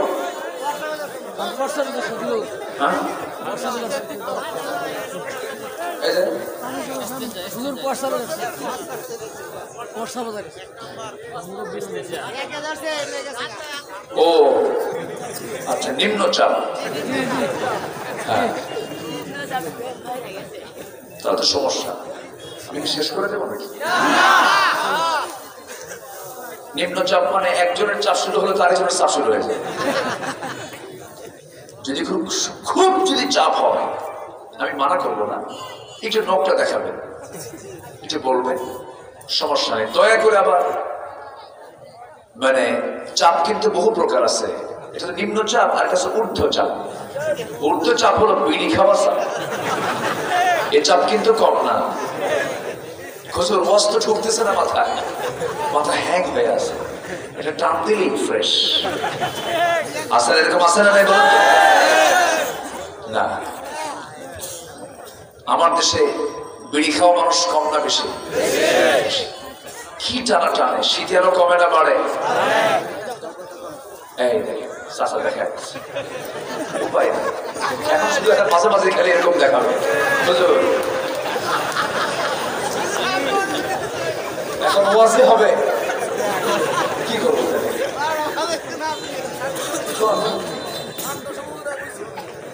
অসুবিধা? বসেন, চেয়ার ফাঁকা, বসেন। এই জন্য বড় মাহফিল গুলো হওয়া উচিত। মেহমানকে, মূল মেহমানকে উঠায় দিবেন 9টায়, 11টায় মাহফিল শেষ, তাহলে এটাও নাই, এটাও নাই, এটাও নাই। কথা বোঝেন নাই? ব্যাস। এখন তো এই যে সমস্যাগুলো হয়, কেউ উঠবেন না দয়া করে। আমি কিছু সময়, আর কিছু সময় আমার বাড়িতে সবচেয়ে দূরে, আমি তো ঢাকা যাবো, কালকে জুম্মা, আমি ফিরবো, আমারও তো হেডেক আছে, আমার একটা টেনশন আছে। তো আপনি আমাদের থুয়ে যাবেন, দাওয়াত দিয়ে মারলেন থুয়ে দৌড়, এটা কি মেহমানদারি হলো নাকি? একটু বসেন, একটু বসেন আপনারা। সম্মানিত ভাইয়েরা, যে ব্যক্তি ঈমান আনবে তার পরীক্ষা থাকবে, এটা নিশ্চিত। যে ব্যক্তি ঈমানের কাজ করবে তার শত্রু থাকবে। যে ব্যক্তি ঈমানের দাবি করে অথচ বলে আমার শত্রু নাই, ও মুনাফিকের বাচ্চা। আমার নবীজির শত্রু ছিল কি ছিল না? ছিল না 40 বছর পর্যন্ত, ঠিক কিনা? কোন শত্রু নাই, সবাই তাকে ভালোবাসে। হাজের আসওয়াদ কাবার সংস্কারের সময় রাসূলকে ডাকা হলো, সবাই মিলে সিদ্ধান্ত নিল অমুক গোত্রের গোত্র প্রধান হাজের আসওয়াদটা রাখবে। হ্যাঁ, আমি তো এটা অনেক আগে বলছি, রাখবে। আরেক গোত্র প্রধান কেন আমার গোত্র নেতা রাখবে। তো কুরাইশদের মধ্যে 4টা গোত্র প্রধান ছিল, 4টা গোত্র ছিল। লাগছে মারামারি বলে এটা আমার নেতা রাখবে, এটা আমার নেতা রাখবে, সবাই মিলে গন্ডগোল। শেষে সিদ্ধান্ত হলো আগামীকালকে সবার আগে হারামের মধ্যে কাবার ভিতরে যে প্রথম ঢুকবে হারাম এরিয়াতে, সেই এই হাজের আসওয়াদটা সংস্থাপন করবে। সিদ্ধান্ত হল পরের দিন সবার আগে ভোরে যে লোকটা ঢুকেছেন তিনি হচ্ছেন মুহাম্মদুর রাসূলুল্লাহ। আমার নবীজিকে দেখে সবাই দারুণ খুশি। যাক, আমাদের আল-আমিন, আমাদের আস-সাদিক, যার ব্যাপারে আমাদের কোনো অভিযোগ নাই, মুহাম্মদ তুমি হাজের আসওয়াদটা জায়গা মতো রেখে দাও, সংস্থাপন করো। সবাই স্বীকৃতি দিয়ে দিল, কারণ ওই সময় তিনি রাসূল হন নাই, সবাই তাকে ভালোবাসে। আমার নবীজি যখন তিনি হাজের আসওয়াদটা রাখবেন, সিরাত গ্রন্থে এসেছে নবীজির নেতৃত্বের বই প্রকাশ তখন হচ্ছিল। নবীজি করলেন কি, নিজের গায়ের চাদরখানা সুন্দর করে মাটিতে রাখলেন। চাদরের কোনা থাকে কয়টা? ওদের গোত্র নেতা কয়জন? 4 জন। 4 কোনা, 4 গোত্র প্রধানকে ধরতে বললেন, আর হাজের আসওয়াদটা চাদরে রাখলেন। বললেন 4 গোত্র প্রধান আপনারা টেনে টেনে ওই কাবার দরজার ওই কোনা বরাবর তোমরা নিয়ে যাও, নিয়ে যাও। হলো এবার 4 জন গোত্র প্রধান চাদরের 4 কোনা ধরেছে, আর আমার নবীজি সেই সময় নবুয়ত পান নাই, হাজের আসওয়াদটা নিয়ে হাতের মধ্যে তুলে সেই জায়গায় রেখে দিয়ে গোটা গোত্র প্রধানদেরকে জানিয়ে দিচ্ছিল, ও মক্কার নেতারা, আমি সামনের নেতা হতে চলছি। সুবহানাল্লাহ। আমার নবীজির কাছে যখন ওহী নাযিল হয়ে গেল, এই কিতাব যখন চলে আসলো, নবীজি বহু চেষ্টা করেছেন কিতাব পাওয়ার আগে, নবুয়ত পাওয়ার আগে হালফুল ফজল গঠন করেছেন, কত মুজাহাদা, কত চেষ্টা করেছেন সমাজকে ভালো করার জন্য, পারেন নাই। কেমন করে পারবেন? কারণ পারার জন্য সবচেয়ে বড় প্রয়োজন কিতাব। সবচেয়ে বড় প্রয়োজন কি? কিতাব। সেই সময় তো কিতাব ছিল না। আমার নবীর কাছে যখন ওহী নাযিল হয়ে গেল, কোরআন যখন চলে আসলো, কাজ যখন শুরু করে দিলেন, যখন কোরআন থেকে যখন তিনি বক্তব্য দেওয়া শুরু করলেন, সর্বপ্রথম বাধা আসলো সমাজ থেকে না পরিবার থেকে? বলেন বলেন কিসের থেকে? পরিবার থেকে। আবু লাহাব, সূরা লাহাব আছে না? এরকম চাচা আমাদের তো 2টা থাকতে পারে। হ্যাঁ, আছে না? নাই? আছে। আমার নবীর আপন চাচা আবু লাহাব রাসূলকে বলল, মুহাম্মদ শুনলাম কি যেন হয়েছে তোমার, তুমি নাকি আল্লাহর নবী হইছ। এইরকম করে হেয় প্রতিপন্ন করে যখন কথা বলা হলো, রাসূল বললেন, চাচা আমি তো আল্লাহর নবী। সঙ্গে সঙ্গে আবু লাহাব এমন অসভ্য ভাষায় গালিগালাজ শুরু করে দিল, তার ছেলে সহ গালিগালাজ শুরু করে দিল। শেষ পর্যন্ত নবীজির মন কষ্ট হলো। আল্লাহ বলছেন, আমার হাবিব আপনাকে কষ্ট দিলে কি আমার সহ্য হয় নাকি? আমার সহ্য হচ্ছে না। আবু লাহাবের বিরুদ্ধে আমি আল্লাহ আয়াত নাযিল করলাম, একটা নাযিল করে দিলেন, একটা পুরো আয়াত, পুরো সূরা নাযিল করে দিলেন। যারা পারেন সবাই বলুন, তাব্বাত ইয়াদা আবি লাহাবিন ওয়া তাব, মা আগনা আনহু মালুহু ওয়া মা কাসাব, সায়াসলা নারান যাতা লাহাবিন ওয়া ইমরাআতুহু হাম্মালাতাল হাতাব ফি জিদিহা হাবলুম মিন মাসাদ। ধ্বংস হোক আবু লাহাবের হস্তদ্বয়, যা সে কামাই করেছে তাও ধ্বংস হয়ে যাক, ধ্বংস হয়ে যাক তার বউ সহ, তার স্ত্রী সহ, বেজামিলা সহ। তার স্ত্রীর নামটা এই জন্য এসেছে, আমার নবীজির স্ত্রী ছিলেন খাদিজা রাদিয়াল্লাহু তাআলা আনহা। খাদিজা রাদিয়াল্লাহু তাআলা আনহার ঘর আবু লাহাবের ঘর ছিল পাশাপাশি, নবীর ঘর আবু লাহাবের ঘর ছিল পাশাপাশি, ভাগী শরীকরা ছিলেন। খাদিজা রাদিয়াল্লাহু তাআলা আনহা যখন ঘর থেকে উঠানে যখন বের হতেন, দাঁড়াতেন, এই সময় উম্মে জামিলা করতে গিয়ে সে তার নিজের বাড়ির ছাদের উপরে উঠত। নিজের বাড়ির সমস্ত তরকারি কোটা রান্না বান্না শেষে যে ময়লাগুলো, যে ঝুঁটাগুলো থাকতো, সমস্ত ঝুঁটাগুলো এক ঝুড়িতে তুলে ছাদের উপরে উঠে আমার নবীজির স্ত্রী খাদিজার মাথার উপরে নিক্ষেপ করত। এই পরিমাণ কষ্ট রাসূলকে দিত, তার পরিবারকে দিত। কিন্তু খাদিজার মতো একজন নারী, এত ধৈর্যশীলা নারী, একটা দিন আমার রাসূলকে এই জাতীয় কথা শোনাতেন না। কিন্তু একদিন রাসূল নিজের চোখে দেখলেন খাদিজার মাথার উপরে এই ময়লাগুলো ফেলে দেয়। রাসূল বললেন, ও আমার স্ত্রী খাদিজা, এত কষ্ট আমার প্রতিবেশী দিল, তুমি তো আমাকে একটা দিন বললে না। সঙ্গে সঙ্গে বলছেন, ইয়া রাসূলুল্লাহ, আপনি দিনের প্রচারে ব্যস্ত থাকেন, এই সমস্ত বিষয় কি কোনো বলার কথা নাকি? আল্লাহ ওদেরকে হেদায়েত দিয়ে দিক, আমি এই সমস্ত কথা আমি আপনাকে বলবো না, কারণ আমি আমার জান আপনার জন্য আমি কোরবান করে দিয়েছি। আমার ভাইয়েরা, কিন্তু আমার নবীর কষ্ট সহ্য হয় নাই। আমার নবীজি মহান চরম কষ্ট যখন পেলেন, আল্লাহ তাআলার সঙ্গে সঙ্গে গজবের আয়াত নাযিল করে দিলেন।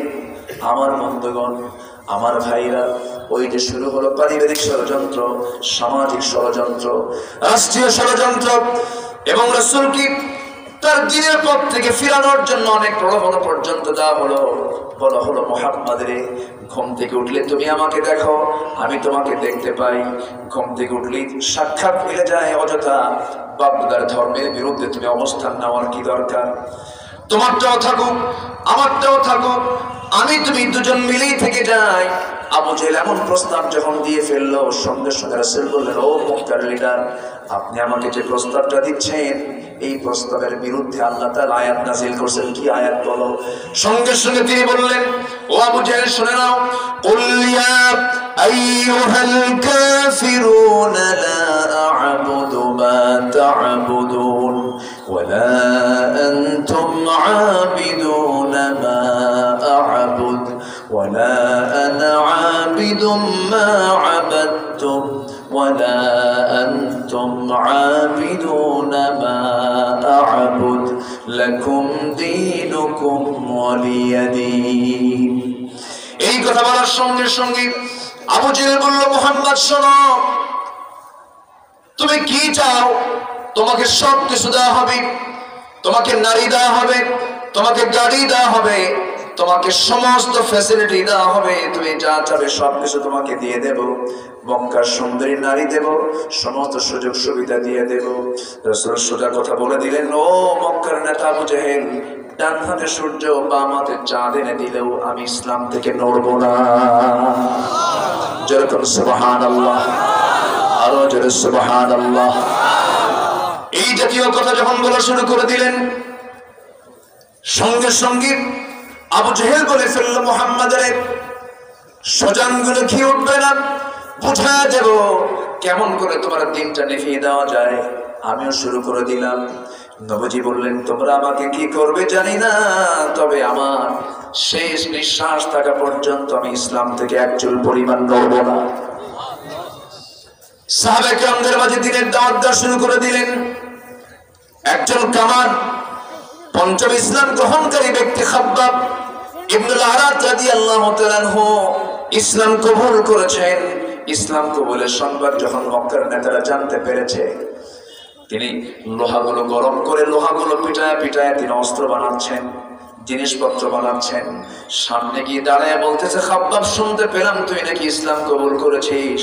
খাব্বাব মুস্কি হাসি মেরে বলছেন, শুনবা কেন, দেখে নাও, লা ইলাহা ইল্লাল্লাহু মুহাম্মাদুর রাসূলুল্লাহ। বলার সারা সঙ্গে সঙ্গেই তারা মৌচাকে ঢিল মারলে যেমন ভীমরুল সেখান থেকে চতুর্দিকে ছড়িয়ে পড়ে, এমন করে মৌচাকে ঢিল মারার মতো হয়ে গেল, সব কামড় মারা শুরু করে দিল। সেই আগুন গরম করার ভিতর থেকে আংটাগুলো বের করে আনলো, আংটাগুলো বের করে এনে আগুনের জ্বলন্ত সে অঙ্গারগুলো সামনে ঝুলায় রেখে বলতেছে, সাজায় রেখে বলতেছে, খাব্বাব, যে অঙ্গার দিয়ে তুই আগুন গরম করিস, সে আগুন দিয়ে তোর আজকে পিঠ গরম করবো, তুই কি করবি বল। খাব্বাব বলছেন, তোমরা আমাকে যে আগুন দিয়ে শাস্তি দিতে চাচ্ছ তার চাইতে ভয়ানক আগুন হলো জাহান্নামের আগুন। এই আগুন আমার কাছে কিছুই মনে হচ্ছে না। সঙ্গে সঙ্গে খাব্বাবকে 2 হাত বাঁধা হলো, 2 পা বাঁধা হলো, 2 হাত 2 পা বেঁধে দিয়া জ্বলন্ত অঙ্গের উপরে তাকে চাপ দিয়ে শুয়ে রাখা হলো, বুকের উপরে পাথর চাপা দেওয়া হলো।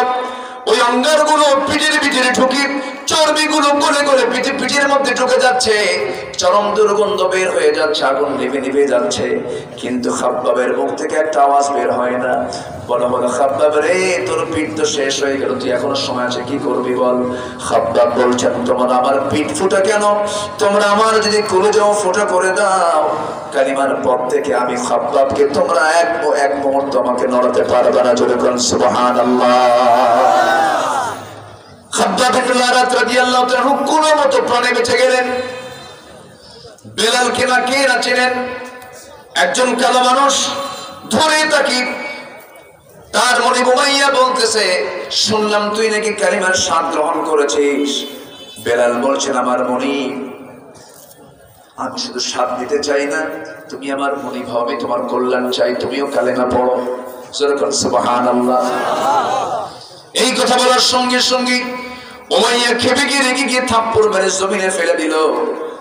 এরপরে বলতেছে, বেলাল তুই কি জানিস, আজকে যদি ইসলাম না ছাড়িস, আমি তোকে আমার হাতেই তোকে দুনিয়া থেকে বিদায় করে ফেলবো। বেলাল বললেন, দুনিয়া থেকে বিদায় হওয়া ভালো, কিন্তু ইসলাম ছাড়া ভালো না। জোরে বলেন সুবহানাল্লাহ, জোরে বলেন সুবহানাল্লাহ। কি পরিমাণ অত্যাচার শুরু করে দিল,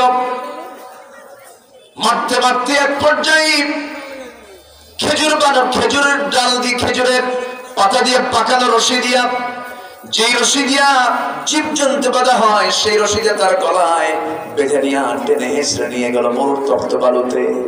বুকের উপরে পাথর চাপা দিয়া বেলালকে হাত পা বেঁধে যখন মারতেছিল, কোন আওয়াজ মুখ থেকে বের হয় না, খাওয়া বন্ধ হয়ে গেছে।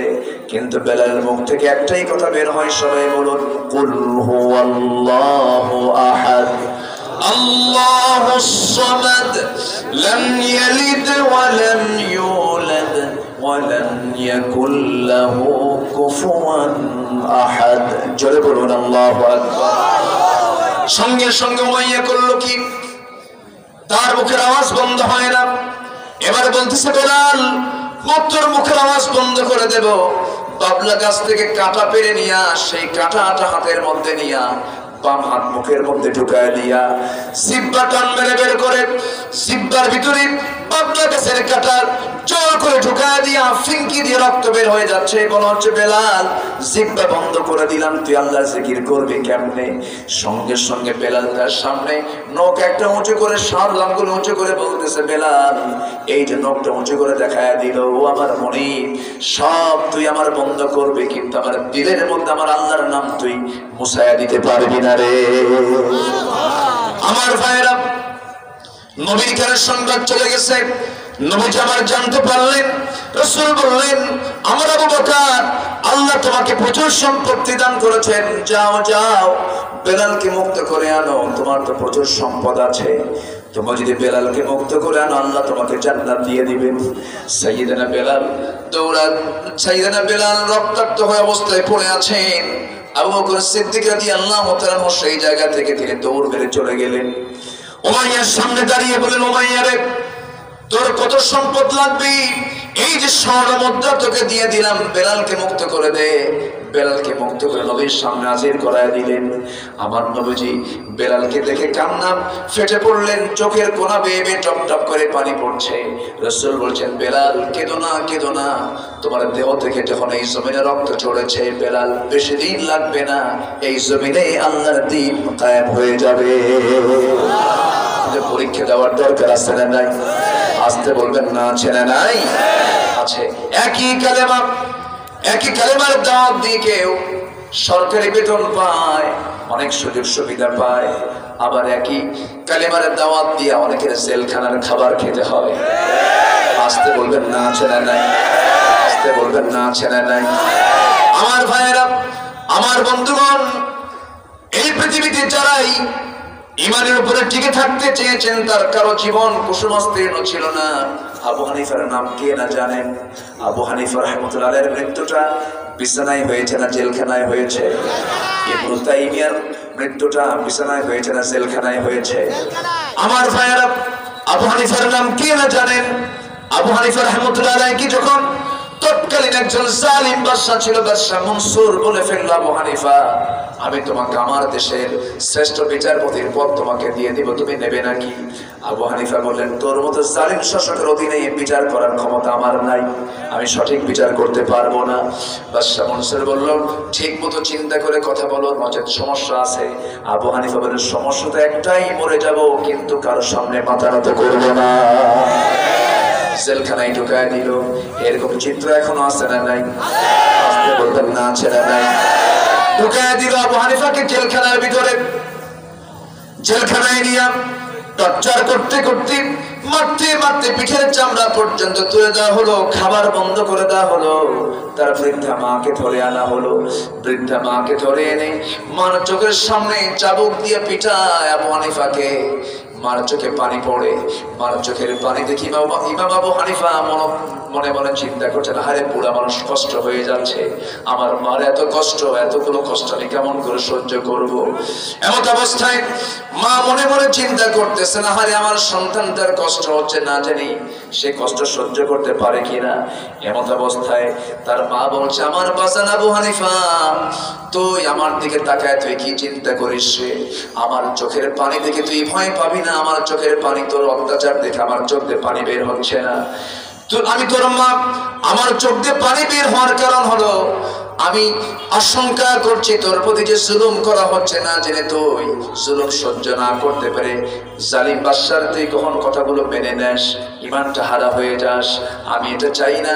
অত্যাচার সহ্য করতে করতে এক পর্যায়ে তুই শহীদ হয়ে যাবি, আমি তোর শহীদের মা হওয়ার গৌরব অর্জন করতে পারবো। বিষ প্রয়োগ করে আবু হানিফা রাহমাতুল্লাহ আলাইহি দুনিয়া থেকে বিদায় করে দেওয়া হলো। আমার ভাইয়েরা, এমনকি রাসূল পর্যন্ত মক্কায় টিকতে পারলেন না।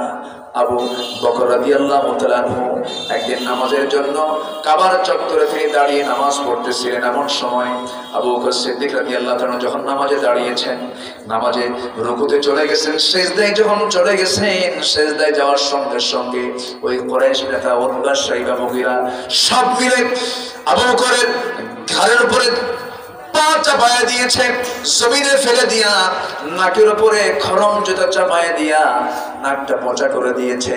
সেন্সলেস হয়ে পড়েছিলেন কয়েক ঘন্টা ধরে। সেন্স যখন ফিরে পেয়েছেন, মনে মনে চিন্তা করছেন, মক্কার পরিবেশ তো ভালো না, রাসূলকে বুঝি তারা মেরেই ফেলে নাকি। সোজা দৌড় মারলেন নবীর ঘরের দিকে, দরজায় গিয়ে নক করছেন, ইয়া রাসূলুল্লাহ, দরজা খুলুন, দরজা খুলুন, মক্কার হাওয়া ভালো না, কুরাইশরা দারুণ খেপে গেছে, আপনাকে মেরেও ফেলতে পারে, চলুন আমরা এই মুহূর্তে আমরা মক্কার বাইরে চলে যাই। হুজুর, আমার জীবন চলে যায়, চলে যাক, আমার কোনো দুঃখ নাই, কিন্তু আপনার তো বাঁচা দরকার। কি মহাব্বত নবীর প্রতি আবু বকরের। আমার নবীকে সেই জায়গা থেকে যখন নিয়ে যাবেন, রাসূল বলছেন, আবু বকর, তোমার নাকটা এমন হয়েছে কেন? কি হয়েছে? রক্ত বের হলো কেন? হুজুর, আমাকে নাকটা চাপা দিয়ে পোঁচা করে দিয়েছে। রাসূল বললেন, চলো আমরা বাইরে চলে যাই। মক্কার আউটসাইডে চলে গেলেন। মক্কার বাইরে সাইডে যাওয়ার পর নবীজি আবু বকরের শরীর থেকে রক্তক্ষরণ হওয়া দেখে তিনি টেনশনে পড়লেন, কি খাওয়াবেন তাকে? রক্তক্ষরণ হচ্ছে, রক্তের শূন্যতায় ভুগছে আমার আবু বকর। তিনি খুঁজতে বেরোলেন, দেখি তো কোথাও কোনো মেষের পাল আছে নাকি, ছাগলের পাল আছে নাকি। একটা ছাগল পাল দেখলেন। ছাগল পাল দেখি ছাগল পালের রাখালকে ডাক দিয়ে বলছেন, রাখাল রে, একটা ছাগি দেবে নাকি? কি করবেন আপনি? তিনি বললেন, সেই ছাগিটা যদি আমাকে দাও, দুধ দহন করব। আমার আবু বকর না খেয়ে আছে, তার রক্তক্ষরণ হচ্ছে, উপকার হবে, দেখো তো এতটুকু উপকার করা যায় নাকি। সঙ্গে সঙ্গে রাখাল বলতেছে, আমাকে ক্ষমা করবেন, আমি আপনাকে সাগি দিতে পারবো না। কেন? সাগির মালিক তো আমি নই। আমি যদি সাগি আপনাকে দিতে যাই আমার আমানতের খেয়ানত হয়ে যাবে। নবীজি মুস্কে একখান হাসি মারলেন, মনে মনে চিন্তা করে, না হারে এই মরু প্রান্তরের ভিতরে এই রাখালটার মধ্যে ইমান না থাক, কিন্তু ইমানের কোনটা আমানতদারিতা আছে। খুব খুশি হয়ে গেলেন, খুব খুশি হয়ে গেলেন। এবার তিনি বলছেন, রাখাল রে, তোমার কথা আমার দারুণ লেগেছে, তবে একটা কথা তোমাকে বলি। কি কথা? তুমি আমাকে এমন একটা সাগিকে দিতে পারবে। কি সাগি চান আপনি? ছোট্ট সাগি, যার ওলান আসে নাই, যার ওলানের দুধ আসে নাই, যার পেটে কোনোদিন বাচ্চা আসে নাই, এমন একটা ছোট্ট সাগি তুমি আমাকে দিলে পরে আমি উপকৃত হব। এবার রাখাল মুস্কি মুস্কি হাসি মেরে বলে, দেখি তো একটা দিয়েই দেখি, কি করে দেখি। ছোট্ট একটা সাগি যখন নবীর হাতে দিয়ে দেওয়া হলো, আমার নবীজি কোলের মধ্যে নিয়ে সাগিটার পিছনের পার মাঝখান বরাবর ওলান বরাবর হাতটা রাখলেন। হাতটা রাখার সঙ্গে সঙ্গে ওলানটা দুধে ভরপুর হয়ে গেল। যারা বলে সুবহানাল্লাহ, দুধে ভরপুর হয়ে গেল। দুধে যখন ভরপুর হয়ে গেল, রাসূল বলছেন, রাখাল রে, একটা পাটি দিবে নাকি একটা পাত্র দাও, দুধটা দহন করে ফেলি। সেই রাখালটা আশ্চর্য হয়ে যাচ্ছে। আমার নবীর মুজিজা প্রকাশ পেয়ে গেল। নবীর হাতের বরকত আছে না নাই? কম না বেশি? যে নবীর হাতের ইশারায় আকাশের চাঁদ পর্যন্ত দ্বিখণ্ডন হয়েছে। যেরকম সুবহানাল্লাহ, আরো যেরকম সুবহানাল্লাহ। আমার নবীজি দুইটা হাত রাখলেন, বাটি নিয়ে তিনি দুধ দহন করলেন। দুধ দহন করে করে বাটিটা দুধ পূর্ণ হয়ে গেল। রাসূল বলেছেন, আবু বকর, রক্তাক্ত করেছে কুরাইশ নেতারা, তোমাকে জুলুম করেছে, কষ্ট দিয়েছে, এখন তুমি বরকতের দুধ পান করো। তিনি বাটিটা হাতের মধ্যে নিলেন, বিসমিল্লাহ বলে সেবন করা শুরু করলেন। এত দুধ তিনি খেলেন সেই দিন জীবনে, এত দুধ তিনি জীবনেও খান নাই, পান করেন নাই। কিন্তু এত খাওয়ার পরেও ওই বাটি থেকে এক চুল পরিমাণ দুধ কমলো না। শেষ করে দেবো নাকি? চা দিচ্ছেন? খাবেন আপনারা? চা খাইতে গেলে তো সমস্যা।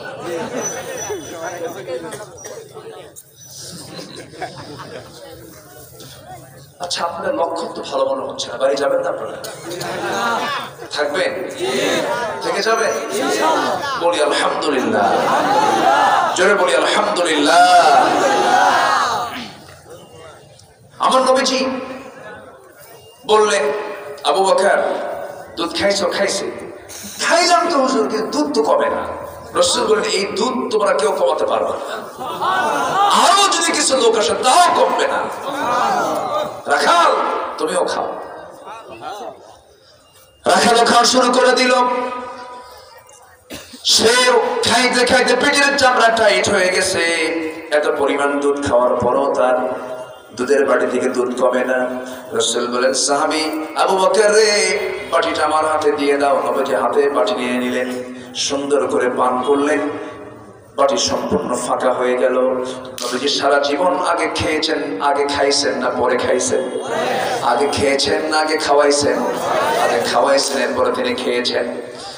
আমার নবীজি বাটির দুধ সম্পূর্ণ করলেন। এরপরে বলছেন, আবু বকর, বিকাল তো হয়ে গেল, চলো আমরা এখন মক্কার দিকে চলে যাই। এবার রাখালটা বলতেছে, আপনাদের দুজনকে আমি যেতে দেব না। কেন যেতে দেবে না? আমাকে সঙ্গে নিয়ে যাবেন। এই কথা শোনার সঙ্গে সঙ্গে রাসূল বলছেন, তোমাকে সঙ্গে নিয়ে যাব, ছাগলগুলো দেখবে কে? তুমি তো বলতেছ আমানত নষ্ট হয়ে, তা তো একটা কথা, ছাগল তো দেখার লোক নাই। কিন্তু আমাকে যদি আপনারা রেখেও যান, কিন্তু আমি আপনাদের কাছ থেকে একটা দোয়া শিখে নেব। আপনি কি যেন দোয়া পড়লেন, এই দোয়াটা আপনি আমাকে শিখায় দেন। কি দোয়া? আপনি কি যেন দোয়া পড়লেন, ওলানে হাত রাখলেন, ওলানটা দুধে ভরপুর হয়ে গেল। তুমি এই দোয়া শিখায় কি করবা? আমি ওই দোয়া পড়বো, ওলানে হাত দেব, দুধ খাবো। কোন বেদরটা এগুলো করে? ছোট মানুষ না বড় মানুষ? এই আওয়াজটা কি করে? ছোট বাচ্চা মনে হয়। আচ্ছা, ও পিছনে অনেক মা বোন আসছে। মা বোন আছে? বলি আলহামদুলিল্লাহ, জোরে বলি আলহামদুলিল্লাহ। আপনারা চান এখন মাদের নেওয়াজ করি? আমি তো জানতাম না যে এত মা আসছে আজকে মাহফিল। বলি আলহামদুলিল্লাহ। সম্মানিত ভাইয়েরা, রাসূল বললেন তুমি দোয়া শিখবা? হ্যাঁ। তোমার দোয়া শিখে লাভ হবে না তো, তোমার ভিতরে শিরকিয়াতের পচা দুর্গন্ধ আছে। শিরকিয়াত এটা ছেড়ে দাও, তাওহীদকে গ্রহণ করো, দোয়া তোমার কাজে লাগবে। এখন রাখাল বলতেছে আপনি কি মুহাম্মদ বিন আব্দুল্লাহ? রাসূল বলছেন হ্যাঁ, আনা মুহাম্মদ সাল্লাল্লাহু আলাইহি ওয়াসাল্লাম। রাখাল বলছে আমি তো শুনছি আপনার কথা, আপনি তো সে আল্লাহর নবী, আপনি আমাকে কালিমা পড়ায় দেন। সুবহানাল্লাহ। রাখাল কালিমা পড়ে মুসলমান হয়ে গেল। নবী থেকে কালিমা পড়ায় দিলেন। সেই রাখালটা এত বড় ব্যক্তি হয়ে গেলেন, সেই রাখালের হাতেই বিদায় নিয়েছে এ আবু জেহেল। আল্লাহু আকবার বলেন। আব্দুল ইবনে মাসউদ তার নাম, আব্দুল্লাহ ইবনে মাসউদ রাদিয়াল্লাহু তাআলা। তিনি যখন কোরআন পড়তেন, একদিন তিনি কোরআন পড়ছেন, রাসূল বললেন এই তেলাওয়াত সুন্দর করে কে করছে, কে কোরআন পড়ছে? হুজুর আব্দুল ইবনে মাসউদ ওই তেলাওয়াতটা করছে। রাসূল বললেন আমার কাছে মনে হচ্ছে যেন জিবরাইল ওহী নাযিল করতেছে। তোমরা আমার আব্দুল্লাহর তেলাওয়াতকে ফলো করবা। কি দাম আল্লাহ পাক তাকে দিয়ে দিলেন। সাইয়েদনা ওমর ফারুক যখন কোনো সমস্যায় পড়তেন তখন তিনি আব্দুল ইবনে মাসউদকে ডাক দিতেন, তাই না? ডাক দিতেন। মক্কার ভিতরে একদিন আব্দুল ইবনে মাসউদ সুন্দর করে কোরআন তেলাওয়াত করছিলেন। কুরাইশ সমস্ত লোকজন তার তেলাওয়াত শুনে মুগ্ধ হয়ে যাচ্ছে, মুগ্ধ হচ্ছে। সবাই চতুর্দিকে সব চাতক পাখির মতো চেয়ে আছে এবং মনোযোগ দিয়ে শুনছে। আবু জেহেল এই দৃশ্য দেখে সবার ছত্র ভঙ্গ করে সামনে এসে হাতটা একটা চেপে ধরে ডান হাতটা বের করে তার কানে এমন জোরে থাপ্পড় হাঁকায় দিল, কানের রক্ত গড়ে গড়ে পড়তে লাগলো। ইবনে মাসউদ মুস্কি হাসি মেরে বললেন আবু জেহেল ক্ষমতা আছে, পাওয়ার আছে, আজকে তুই তোর ক্ষমতা বলে আল্লাহর কালাম তেলাওয়াতের কারণে আজকে তুই আমার একটা কানের তালা ফাটায় দিলি, সুযোগ আসো তোর দুইটা কানের তালাই ফাটায় দেবে। আল্লাহু আকবার। আবু জেহেল তো থমকে দাঁড়াইছে, ইরে বাপরে কি সাহসে! এই কথা বলেই সেই জায়গা থেকে তিনি চলে গেছেন। নবীর সামনে গিয়ে বললেন ইয়া রাসূলুল্লাহ ঈমান তো আনছি, পরীক্ষা শুরু হয়ে গেছে, ইয়া রাসূলুল্লাহ আমার কানের তালা ফাটায় দিচ্ছে, রক্তাক্ত করে দিয়েছে আবু জেহেল। রাসূল বললেন ইবনে মাসউদ চিন্তা করো না, রক্ত ঝরা শুরু হয়েছে তো, ঈমান পরীক্ষা চলতেছে, বিজয় সামনে আসবে। জোরে বলে ইনশাআল্লাহ, জোরে বলে সুবহানাল্লাহ। আমার নবীজি চুপ করে আছেন। ইবনে মাসউদ বলছেন ইয়া রাসূলুল্লাহ আমি তো ওকে শক্ত একটা কথা বলেছি আবু জেহেলকে। কি? আমি বলে আসছি আবু জেহেল তুই তো আজকে আমার একটা কানের তালা ফাটালি, আমার একটা কান অকেজো করে দিলি, আমার যদি সুযোগ আসে আমি তোর দুইটা কানই অকেজো করে দেব। আমার নবীজির সঙ্গে সঙ্গে হাত দুখানা আসমানের দিকে তুলে বললেন আল্লাহ আমার আব্দুল ইবনে মাসউদের মনের এই আশাকে কবুল করে নাও। দোয়া করে ফেললেন। আবু জেহেলের খবর আছে না নাই? আছে না নাই? আমার নবী একদিন মক্কার মাটিতে কাবার সামনে দাঁড়িয়ে ভাবলেন সেজদাটা দিয়েছি কাবার বাইরে থেকে, আজকে একটু ভিতরে যাব, কিন্তু ভিতরে যেতে হলে একটা দরজা আছে, আছে না? সেই দরজায় একটা তালা মারাও আছে। চাবিটা কার কাছে? সেই চাবিটা তিনি খুঁজতে বেরোলেন। চাবিওয়ালার কাছে কি বলেন, চাবিওয়ালা ওসমান তুমি আমাকে কাবার চাবিটা দিবা। কেন? কিছু ভিতরে যাব। কেন? সিজদা দেব আমার আল্লাহ তাআলাকে। ওসমান বিন তালহা শুধুমাত্রই শিরকিয়াতের কারণে, জাহালাতের কারণে রাসূলকে একটা থাপ্পড় মেরে জমিনে ফেলে দিল। আমার নবীজি মুখ থুবড়ে পড়ে গেলেন। আস্তে করে মুস্কি হাসি মেরে দাঁড়ায় বললেন ওসমান আজকে তোমাদের ক্ষমতা বলে, তোমাদের পাওয়ারের কারণে তুমি আমাকে আজকে থাপ্পড় মেরে জমিনে ফেলে দিলা, ধুলাই মলিন করে দিলা। তুমি কি জানো ওই কাবার চাবি আল্লাহ পাক একদিন আমার হাতে তুলে দিবে। ওসমান বিন তালহা থরথর করে কাঁপতে শুরু করছে, কারণ মুহাম্মদ বিন আব্দুল্লাহ যা বলে তাই তো হবে। আস্তে করে ডাক দিয়ে বলছে মুহাম্মদ শোনো আমি তোমাকে চাবিটা দেবো, তবে আবু জেহেল যেন না জানে। সে চিন্তা করলো আমি আমার লাইনটা ক্লিয়ার করি। কি কথা কি বুঝতেছেন? রাসূল বললেন ঠিক আছে চাবিটা দাও। চাবিটা নিলেন, কাবার তালা খুললেন, ভিতরে ঢুকলেন। ভিতরে ঢুকিয়ে দেখলেন একটা নয়, দুইটা নয়, 360টি সাজানো মূর্তিগুলো তারা ডিসপ্লে করে রেখে দিয়েছে। প্রচন্ড ক্ষেপে গেলেন, কারণ আমার নবীর রক্তের মধ্যে ইব্রাহিমের রক্ত আছে না নাই, ইসমাইলের রক্ত আছে না নাই। মনে মনে চিন্তা করলেন, না না, মূর্তিগুলো রাখা যাবে না। এই চিন্তা করেও তিনি আর পারলেন না, কারণ ওই সময় তিনি ঘরকে যে শিরক মুক্ত করবেন, মূর্তি মুক্ত করে ফেলবেন, সেই সুযোগ তো তার ছিল না। ভরাক্রান্ত হৃদয় নিয়ে সেই জায়গা থেকে আস্তে করে বের হলেন। মূর্তিগুলো সরাতে পারলেন না, শুধু তিনি দোয়াটা করলেন, আল্লাহ তাকে দোয়া শিখিয়ে দিলেন, রব্বি আদখিলনি মুদখালা সিদকিন ওয়াখরিজনি মুখরাজা সিদকিন ওয়াজআল লি মিন লাদুনকা সুলতানান নাসীরা। এই দোয়া পড়লেন, মক্কায় টিকতে পারলেন না। শেষ পর্যন্ত ইতিহাস সবার কম বেশি জানা আছে, ঘর ছাড়লেন, বাড়ি ছাড়লেন সাহাবীরা, বউ ছাড়লেন, পরিবার ছাড়লেন, সবাই স্বজন ছাড়লেন। কারো বই থুয়ে গেলেন, কারো ব্যবসা থুয়ে গেলেন, কারো বাণিজ্য রেখে গেলেন। সব মক্কা ছেড়ে মদিনার দিকে পাড়ি জমালেন। একটি বছর যেতে না যেতে বদর যুদ্ধের ডাক চলে এলো। বদর যুদ্ধের যখন ডাক চলে এলো রে, মক্কার ওই কুরাইশরা মক্কা থেকে 350 মাইল টপকায়া বদর নামক প্রান্তর পর্যন্ত পৌঁছে গেছে।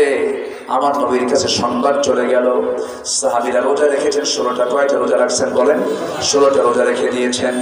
17তম রমজানের দিন রাসূল বলেন, সাহাবীরা ঈমানের পরীক্ষা শুরু হয়ে গেছে, মক্কা থেকে মদিনায় চলে আসছি, অবশ্যই তোমাদেরকে প্রতিহত করার জন্য কুরাইশরা তারা রওনা দিয়ে বদর নামক প্রান্তর পর্যন্ত চলে এসেছে। তোমরা কারা কারা আছো, আমাকে সাড়া দিয়ে যুদ্ধের ময়দানে যাবে? সাহাবীরা সব বলছেন, ইয়া রাসূলুল্লাহ, যে ঈমানের জন্য, যে ইসলামের জন্য পরিবার ছেড়েছি, দেশ ছেড়েছি, সবকিছু উজাড় করে দিয়েছি, হুজুর আপনি যা বলবেন তাই হয়ে যাবে। আমার নবীর ডাকে সাড়া দিয়া সব সাহাবী অস্ত্র হাতে নিয়ে দাঁড়ায় গেলেন। অস্ত্র নাই, পোতা অস্ত্র, অস্ত্র নাই, খেজুরের ডাল দিয়ে তারা অস্ত্র বানায় নিয়েছেন। আমার ভাইয়েরা, নবীজি যুদ্ধে যাবেন, সৈন্য সংখ্যা কম হয়ে গেছে। মদিনার আফরার ছেলে দুইজন ছোট্ট বাচ্চা, মুআজ, এই ছোট্ট দুইটা বাচ্চা নবীর সামনে দাঁড়ায় বলছে, ইয়া রাসূলুল্লাহ, ইয়া হাবিবাল্লাহ, শুনলাম যুদ্ধের নাকি ডাক এসেছে, সৈন্য সংখ্যা নাকি কম, মেহেরবানি করে যদি একটু পারমিশন দিতেন, আমরা ছোট্ট দুইজন বাচ্চাও যুদ্ধে যেতে রাজি হয়ে গেছি, যুদ্ধে যাব আমরা। রাসূল বললেন, অসম্ভব ব্যাপার, হবে না, হবে না, ফিটনেস নাই, বয়স নাই, তরবারি ধরার মতো বাহুবল নাই। ছোট্ট দুইটা বাচ্চার ভিতরে বড়জন বলছে, ইয়া রাসূলুল্লাহ, অন্তত আপনি আমাকে পারমিশন দিয়ে দেন, কারণ আমি তোর চাইতে বড় আছি, অন্তত আপনি আমাকে অনুমতি দিয়ে দেন। রাসূল বললেন, তোমাকে অনুমতি দেব, ভালো কথা। ইতিমধ্যে ছোটজন কথা বলতেছে, হুজুর ও শুধু একা যেতে চাই কেন, লম্বা হতে পারে, ও আমার চেয়ে বয়সে বড় হতে পারে, কিন্তু শক্তির দিক থেকে সে আমার চেয়ে দুর্বল, মারামারি লাগায় দেয়। সুবহানাল্লাহ। রাসূল একটা মুস্কি হাসি মারলেন, কিন্তু হাসির মধ্যে নবীজি কেঁদে ফেলে দিলেন। বলেন, ঠিক আছে, দুইজন লড়াই শুরু করে দাও। দুজন কুস্তি শুরু করে দিয়েছে। বড়জন ছোটজনকে নিচে ফেলে দিয়েছে। ছোটজন বড় ভাইয়ের কানটা মুখের মধ্যে ঢুকায় নিয়ে বলছে, ভাই রে, তুই একসঙ্গে খেলাধুলা করিস, একসঙ্গে আমরা ঘুমাই, আর তুই আমাকে তুই আজকে পাষাণ হৃদয়ের মতো তুই যুদ্ধে একা যাবি, আমি কি যুদ্ধে যাবো না রে ভাই? তোর গায়ের শক্তি একটু কমায় দে, তোর বুকের উপরে উঠে বুঝায় দেই আমি তোর চেয়ে কোনো অংশে কম নই। আমার নবীজি টের পেলেন, ছোট্ট দুইটা বাচ্চাকে কোলের মধ্যে তুলে নিয়ে হাতটা উঁচু করে বলছেন, আল্লাহ, এই ছোট্ট দুইটা বান্দার তোমার গায়ের শক্তি নাই, কিন্তু ঈমানের শক্তি আছে। যেরকম সুবহানাল্লাহ। আমাদের গায়ের শক্তি দরকার, গায়ের শক্তি দরকার না, ঈমানের শক্তি দরকার, ঈমানের শক্তি দরকার। বদর যুদ্ধ হয়েছে কোন মাসে বলেন? রমজান মাসে। কোন মাসে বলেন? রমজান মাসে। রোজার মাসে রোজা রেখেছেন সাহাবীরা, দুর্বল হয়ে গেছেন। 17তম দিন রমজানের দিন রাসূল সাহাবায়ে কেরামকে নিয়ে রওনা দিলেন। আমার নবী যুদ্ধে যাচ্ছিলেন। যুদ্ধের পূর্বে সাহাবায়ে কেরামকে বলেন, সাহাবীরা, যুদ্ধের শক্তির প্রয়োজন, তোমরা রোজা ভেঙে ফেলে দাও। সাহাবায়ে কেরামকে নিয়ে রোজা ভেঙে ফেলে দিয়া বদর নামক প্রান্তরে থেকে রওনা করলেন।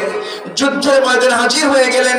313 জন সাহাবী নিয়া বদর নামক প্রান্তরে যখন হাজির হয়ে গেলেন, সাহাবীরা বললেন, ইয়া রাসূলুল্লাহ, ঈমানের পরীক্ষা দিতে এসেছি, যুদ্ধের ময়দানে এসেছি, কিন্তু আমরা যে প্রান্তে দাঁড়িয়ে আছি সেই প্রান্তগুলো বালু দিয়ে ভরা, হাঁটু পর্যন্ত পা ডেবে যাচ্ছে, আমরা হাঁটতে পারছি না। আপনি যদি একটু দোয়া করে দিতেন আমাদের উপরে যেন বৃষ্টি নাযিল হয়ে যায়। আমার নবী দোয়া করলেন, আকাশে খন্ড খন্ড মেঘ জমা হলো, বৃষ্টি হলো। বালুর মাটিতে বৃষ্টি পড়লে পরে কাদা হয় না শক্ত হয়? শক্ত হয়ে গেল। ওই দিকে কুরাইশরা ছিল আঠাল মাটিতে, শক্ত মাটির উপরে তারা দাঁড়ানো ছিল। আঠাল মাটিতে যখন বৃষ্টি আসে তখন আরো শক্ত হয় না পিছলা হয়ে যায়? পিছলা হয়ে গেল। আল্লাহর সাহায্য শুরু হয়ে গেল। ওয়ালাকাদ নাসরাকুমুল্লাহু বিবদরিন ওয়া আনতুম আদিল্লাহ। তোমরা সহায় ছিলে, বদর যুদ্ধে আমি তোমাদেরকে ফেরেশতা পাঠায় সাহায্য করেছি। 1000 সৈন্য নিয়ে আবু জেহেল যখন যুদ্ধের ময়দানে দাঁড়ানো আছে, এইদিকে 313 জন সাহাবীর ভিতরে ছোট্ট দুইটা বাচ্চা, মুআজ ইবনে মাসউদ, ওই সাহাবী মক্কার। আব্দুল্লাহ ইবনে মাসউদ সামনের কাতারে দাঁড়ানো, ওই সাহাবীর দুই পাশে ছোট্ট বাচ্চা মুআজ দাঁড়ানো। দাঁড়িয়ে ইবনে মাসউদ রাদিয়াল্লাহু আনহুকে বলছে, চাচা একটা প্রশ্ন করব। কি প্রশ্ন? আবু জেহেল কে? সুবহানাল্লাহ বলবেন না? আবু জেহেল কে?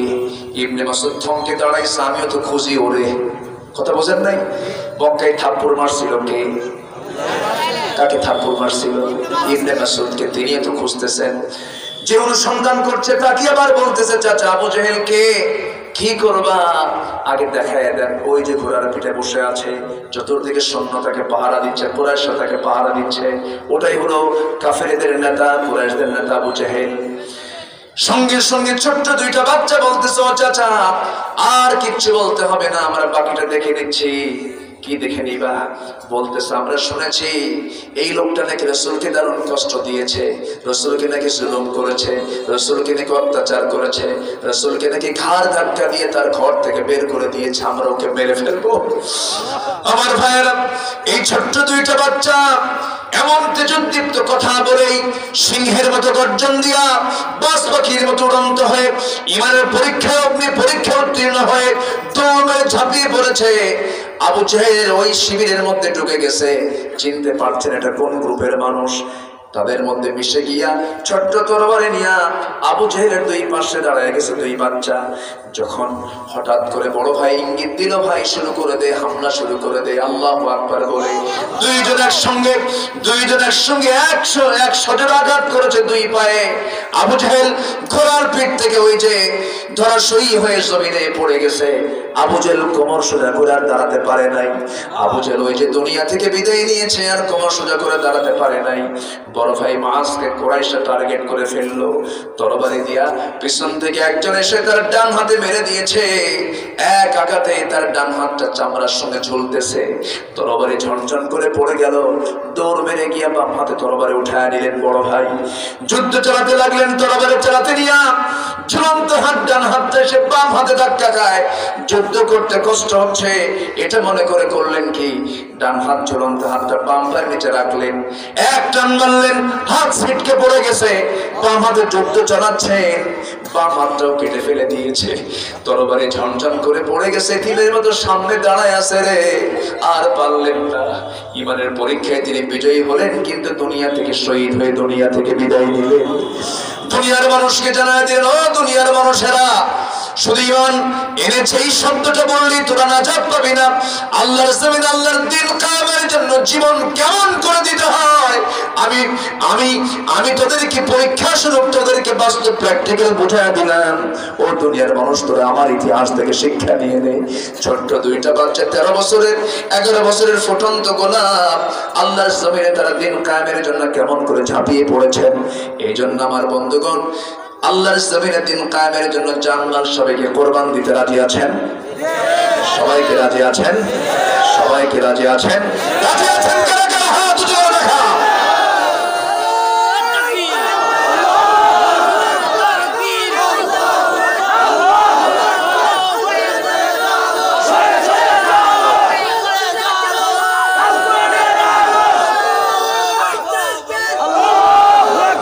আল্লাহ তুমি সবার হাতকে কবুল করো, জোরে বলি আমিন। যুদ্ধ শেষ হয়ে গেল, বদর যুদ্ধে মুসলমানদের বিজয় আসলো, বলি আলহামদুলিল্লাহ।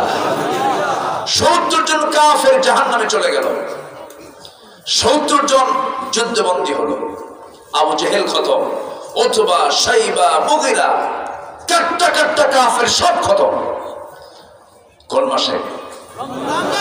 কোন মাসে?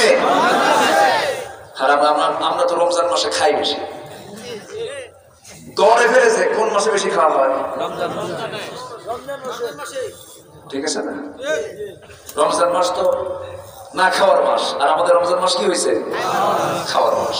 আবার ফতুয়া দেয় রমজান মাসে যত খাবা কোনো হিসাব নাই, পাইছে যে কই আল্লাহ জানে। আমার ভাইরা, আমার বন্ধুগণ, যুদ্ধ থেমে গেল। একজন সাহাবীর মুখে হাসি নাই। রাসূল বললেন, আমার ওবায়দা হাসে না কেন? হুজুর, ওবায়দার বাপ আজকে যুদ্ধে মারা গেছে। মানে ওবায়দার বাপ কাফের ছিলেন, সে আবু জেহেলের নেতৃত্ব নিয়ে যুদ্ধে আসছে। কে মেরে ফেললো? ওবায়দা। আমার প্রিয় সাহেব, আমাদের বাপকে মারছো কে? হুজুর, কেউ মারে না, ওবায়দা নিজেই মারছে। আল্লাহু আকবার বলবেন না? এটার নাম ঈমান। এটার নাম কি? ঈমান। যুদ্ধের ময়দানে ওবায়দা তরবারি নিয়ে দাঁড়ায় আছে, সামনে বাপ। বাপ দেখি ভাবলেন, আমার বাবার কোলে মানুষ হয়েছে আমি, ছেড়ে দেখি যাক। তরবারি গুটায় নিলেন, ঘুরে দাঁড়ালেন। মুহূর্তের মধ্যে মনে হলো সে আমার বাপ হতে পারে, কিন্তু আমার নবীর দুশমন সে, আমার আল্লাহর দুশমন, ইমানদারদের দুশমন। কোনো ছাড়াছাড়ি নাই। তরবারি আবার বের করলেন, ইউ টার্ন হয়ে ঘুরে দাঁড়ালেন। বাপকে বাপ না মনে করে, শিরকের প্রতীক মনে করে গর্দান বরাবর তরবারি হাঁকায় দিলেন। বাপ মারা গেল। রাসূল বললেন, ওবায়দা কাঁদতেছ, এদিকে আসো।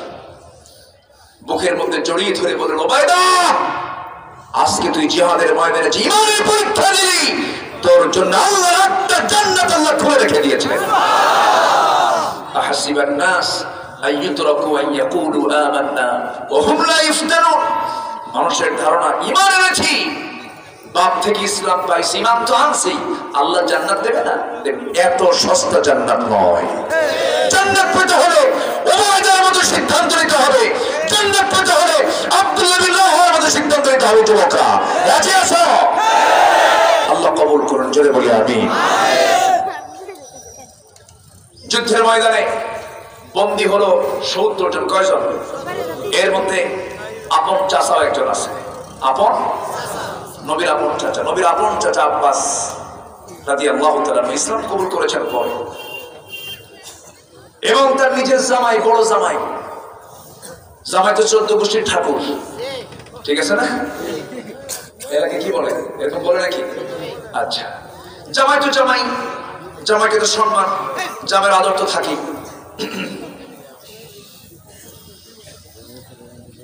70 জনের মধ্যে সবাই তো আত্মীয়, কারো ভাই, কারো চাচা, কারো বাপ, কারো ছেলে, এরকম সব অ্যারেস্ট হয়ে গেছে, সব যুদ্ধবন্দী। এখন মুক্তিপণ দাবি হচ্ছে। সমস্ত সাহাবীরা করলেন কি, 70 জনকে পিঠ মোড়া দিয়ে বাঁধলেন, মানে 2 হাত পিছনে রেখে সবাইকে শক্ত করে বাঁধলেন। কিন্তু নবীর আপন চাচা আবু আব্বাস রাদিয়াল্লাহু আনহুকে একটু বাঁধতে নিয়ে একটু ঢিল করে দিলেন। নবীর চাচা তো সম্মান আছে না, আছে, আস্তে করে বাঁধলেন। এবং জামাইকে বাঁধলেন, জামাইকে একটু নরম করে বাঁধলেন, মানে গিরাটা একটু ঢিল দিলেন। আচ্ছা, এবং সবার জন্য 68 জনের জন্য দেওয়া হলো খেজুর, আর নবীর চাচা এবং তার জামাইয়ের জন্য দেওয়া হলো দামি রুটি এবং ছাগলের গোশত, মানে একটু উন্নত খাবার দেওয়া হলো। চাচা জামাই অবশ্যই এদের একটু আদর করা দরকার। এসে রাসূলকে বলেন, ইয়া রাসূলুল্লাহ, আমরা যুদ্ধবন্দীদের সঙ্গে এমন আচরণ করেছি কি, সবাইকে দিচ্ছে খেজুর, আপনার জামাইকে একটু সম্মান করছে, একটু ছাগলের গোশত দিচ্ছে। রাসূল বললেন, এটা আবার দলীয়করণ কেন হলো, আত্মীয়করণ কেন হলো? অসম্ভব বাবা, এটা কখনো করো না। যেহেতু আমার চাচা এবং জামাইয়ের দড়ি তোমরা নরম করে দিয়েছো, গিরো যখন নরম করে দিয়েছো, এই গিরা, এই বাঁধনটা সবারই নরম করে দাও। সুবহানাল্লাহ বলে। সবাইকে রুটি দাও, ছাগল খাও, যেরকম সুবহানাল্লাহ। এই দুইজনের বদলতে সবার খাবার আরো ভালো হয়ে গেল। এবার রাসূল বললেন সবার কাছ থেকে মুক্তিপণ নাও। সবাই মুক্তিপণ নিয়ে যাচ্ছে। এবার চাচা আব্বাস সামনে দাঁড়ানো, বললেন চাচা মুক্তিপণ দিতে হবে। কে বাবা তুই আমার থেকেও নিবি? কে আপনার থেকে তো নিতে হবে আরো আগে, আপনি ভাতিজার বিরুদ্ধে যুদ্ধ করতে আসছেন, এটা কেমন কথা? আপনাকে দিতে হবে। কে বাবা বাড়িতে কিচ্ছু নাই, তোমার চাষির কাছে আমি কিছুই রেখে আসি নাই। রাসূল বলেন চাচা আপনি থেকে তাজা মিথ্যা কথা বললেন কেন? আপনি চাচি আমার কাছে তো 6টা স্বর্ণের খণ্ড রেখে আসছেন। কে বাবা তুই খবর জানলি কেমনে? কে জন্য তবে আল্লাহর নবী সুবহানাল্লাহ জিবরিল আলাইহিস সালাম আমাকে জানায় দিল। আব্বাস বললেন বাবা আর চিন্তা করে লাভ নেই, আমাকে কালিমা পড়ায় দাও। সুবহানাল্লাহ কালিমা পড়ে। এবার জামাইকে ধরলেন, জামাই আবুল আস মুক্তিপণ দিতে হবে। কে মুক্তিপণ দেব? আমি মক্কায় খবর দিলাম। নবীর জামাই কিন্তু চিন্তা করেন ইসলাম এমন একটি বিধানের নাম, ইসলাম মানতে গেলে আত্মীয় শত্রু হয়ে যায়। আর আমার দেশে এমন ফ্যামিলিও আছে 4 ভাই 4 দল করে, ঠিক আছে না? ভাই আমি বিপদে থাকলে তুই বাঁচাবি, তুই বিপদে পড়লে আমি আছি। শয়তান কয় আমার সব বড় শয়তান তোরা, আছে না নাই? এরকম করে আপনি জান্নাত নেবেন, এত সস্তা না। আসেন দোয়া করি। দোয়া করবেন না? তাহলে থাকেন, আমি চাই তাও না।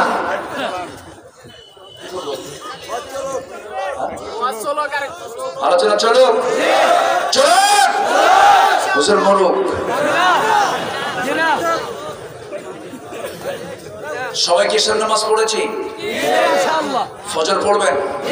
ফজর পড়বেন কার একটু হাত তুলে দেখেন, জোরে বলি ইয়া আল্লাহ, ইয়া আল্লাহ আমাদেরকে 5 ওয়াক্ত সালাত আদায় করার তৌফিক তুমি আল্লাহ দিয়ে দাও। জোরে বলি আমিন, আরো জোরে আমিন। কষ্ট দিয়ে ফেললাম মনে হয়। বসো, যাইকে ধরেন তো, ধরেন, বসেন, জি বসেন, জি বলি আলহামদুলিল্লাহ। ধমক দিলাম, রাগ করলেন নাকি? আবার এটা মহব্বতের ধমক, এটা যেন এটা রাগের ধমক না। কিন্তু বসেন। আপনি মাইক দিচ্ছেন দেখছেন কেন? সমস্যা? ও আচ্ছা বসেন, আমি তো শেষ করে নিত। প্রয়োজন ফজর হবে, আপনি তোর শ্বাস নিচ্ছেন কেন? ঠিক আছে না? ঠিক নাই, সবই ঠিক, ঠিক নাই। কারণ এখানে অনেক মা বোন আসছেন, ছোট ছোট বাচ্চারা আসছে। কালকে শুক্রবার, সব দিকে খেয়াল করতে হবে না? বলি আলহামদুলিল্লাহ। আমাকে যেতে হবে না? কালকে মাহফিল বেশি দূরে না তো, কালকে মাহফিল আছে হলো নারায়ণগঞ্জ, খুব কাছে না? ওই পাড়া তো না? হ্যাঁ ঢাকার থেকে কাছে, কিন্তু এখান থেকে তো আর কাছে না, এখান থেকে অনেক দূর। আমি খুবই খুশি আপনাদেরকে পেয়ে। আপনারা খুশি হয়েছেন কিনা জানি না, সবাই খুশি হয়েছেন তো? বলি আলহামদুলিল্লাহ। আমার এই মাহফিলটা আমার স্মৃতিময় হয়ে থাকবে। আমি খুবই আনন্দিত আপনাদেরকে পেয়ে। যতটুকু হয়েছে আমরা বলে ফেলি আলহামদুলিল্লাহ। সম্মানিত ভাইরা, আবুল আস নবীর কি হয়? মেয়ে জামাই, বড় মেয়ে জামাই, বড় মেয়ে জামাই। বললেন আবুল আস কিছু দাও, কাছে মক্কায় খোঁজ পাঠাচ্ছে। আমার নবীর বড় মেয়ে জাইনাবকে খবর দেওয়া হলো। তিনি করলেন কি, একটা প্যাকেট পাঠিয়ে দিলেন। সেই প্যাকেটটা নবীর হাতে চলে আসলো মুক্তিপণ হিসাবে। প্যাকেটটা খুলে দেখেন গলার হার, গলার হারটা দেখে রাসূল কেঁদে ফেললেন। সাহাবীরা বলছেন ইয়া রাসূলুল্লাহ আপনি কাঁদেন কেন, কি হয়েছে? কি দেখো এই গলার হারটা দেখে আমার কান্না আসছে। হুজুরের গলার হার নেব না আমরা, কেন কাঁদতেছেন আপনি? রাসূল বললেন শোনো, আমার মেয়ে জাইনাবকে যখন আবুল আসের সঙ্গে বিয়ে দেই, আমার সবচেয়ে কাছের মানুষ খাদিজা তার বড় মেয়ের বিয়ের সময় তার পক্ষ থেকে সুন্দর একটা গলার হার তার মেয়েকে উপহার দিয়েছিল। এই গলার হারটা আমার মেয়ের গলায় দিয়েছিল আমার খাদিজা। সেই স্মৃতি যখন আমার মনে পড়ে গেছে, আমার চোখে পানি চলে এসেছে। খাদিজার কথা মনে করে আমি তার জন্য দোয়া করি। সঙ্গে সঙ্গে সাহাবীরা বলেছেন, ইয়া রাসূলুল্লাহ, এই গলার হারের সঙ্গে যখন যেহেতু আপনার জীবনের বড় স্মৃতি জড়িত, আমরা এই গলার হারটা নেব না। আমরা সিদ্ধান্ত নিলাম আমরা তাকে মুক্তিপণ দেব, তবে শর্ত আছে। কি শর্ত? নবীর সঙ্গে তারা পরামর্শ করলেন। নবীজি বলে ফেললেন, শোনো আমার জামাই আবুল আস, আমি তোমাকে মুক্তি দিয়ে দিলাম, তুমি চলে যাও মক্কায়, তোমাকে ফেরত দিয়ে দিলাম, তোমাকে কিছু দিতে হবে না। কিন্তু আমার পক্ষ থেকে তোমার প্রতি আমার দাবি হলো, তোমাকে আজকে মুক্তি দিয়ে দিলাম, দাবি হলো আমার মেয়েটাকে মক্কায় কি কোনো দেরি না করে আমার মেয়েটাকে আমার মদিনায় পৌঁছায় দিবা। আমার মেয়ে আর তোমার বাড়িতে থাকতে পারবে না। আয়াত নাযিল হয়ে গেছে, মুশরিক কোন পুরুষের জন্য ঈমানদার নারী কখনো জায়েজ হবে না, তুমি আমার মেয়েকে মদিনায় পাঠায় দিবা। আবুল আস সঙ্গে সঙ্গে বললেন, ঠিক আছে, আমি মক্কায় পৌঁছে গিয়ে আমি আমার এই ওয়াদাটা রক্ষা করবো, আপনার মেয়েকে আমি পৌঁছায় দেব। মক্কায় পৌঁছে গিয়ে কাফিরদের কোনো কথা না শুনে, কুরাইশদের তিমিনদের কোনো কথা না শুনে আমার নবীজির মেয়েকে মদিনায় পাঠায় দিল। সেই সময় আবুল আস ইসলাম কবুল করেন নাই, কিন্তু শেষ সময় গিয়ে আবুল আস ইসলাম কবুল করেছেন। কিন্তু এখানে এটা বলার উদ্দেশ্য হলো, দেখুন ইসলাম আছে, সম্পর্ক আছে, ইসলাম নাই সম্পর্ক, এটাও কি পরীক্ষা না? এটাও পরীক্ষা। আল্লাহ তুমি সবাইকে বোঝার তৌফিক দাও। অনেক কথা ছিল, রাত তো অনেক হয়ে গেছে, যতটুকু হয়েছে আমরা বলে ফেলি আলহামদুলিল্লাহ। যদি বলি আলহামদুলিল্লাহ, আমার সঙ্গে সবাইকে দোয়া করবেন না? একসঙ্গে দোয়া করে যাব না আমরা? একটা লোক উঠবেন না, যিনি উঠবেন তাকে ধরবেন, যেতে দিবেন না। একসঙ্গে আমরা দোয়া করে এখান থেকে বিদায় নেব। জোরে বলি ইনশাআল্লাহ।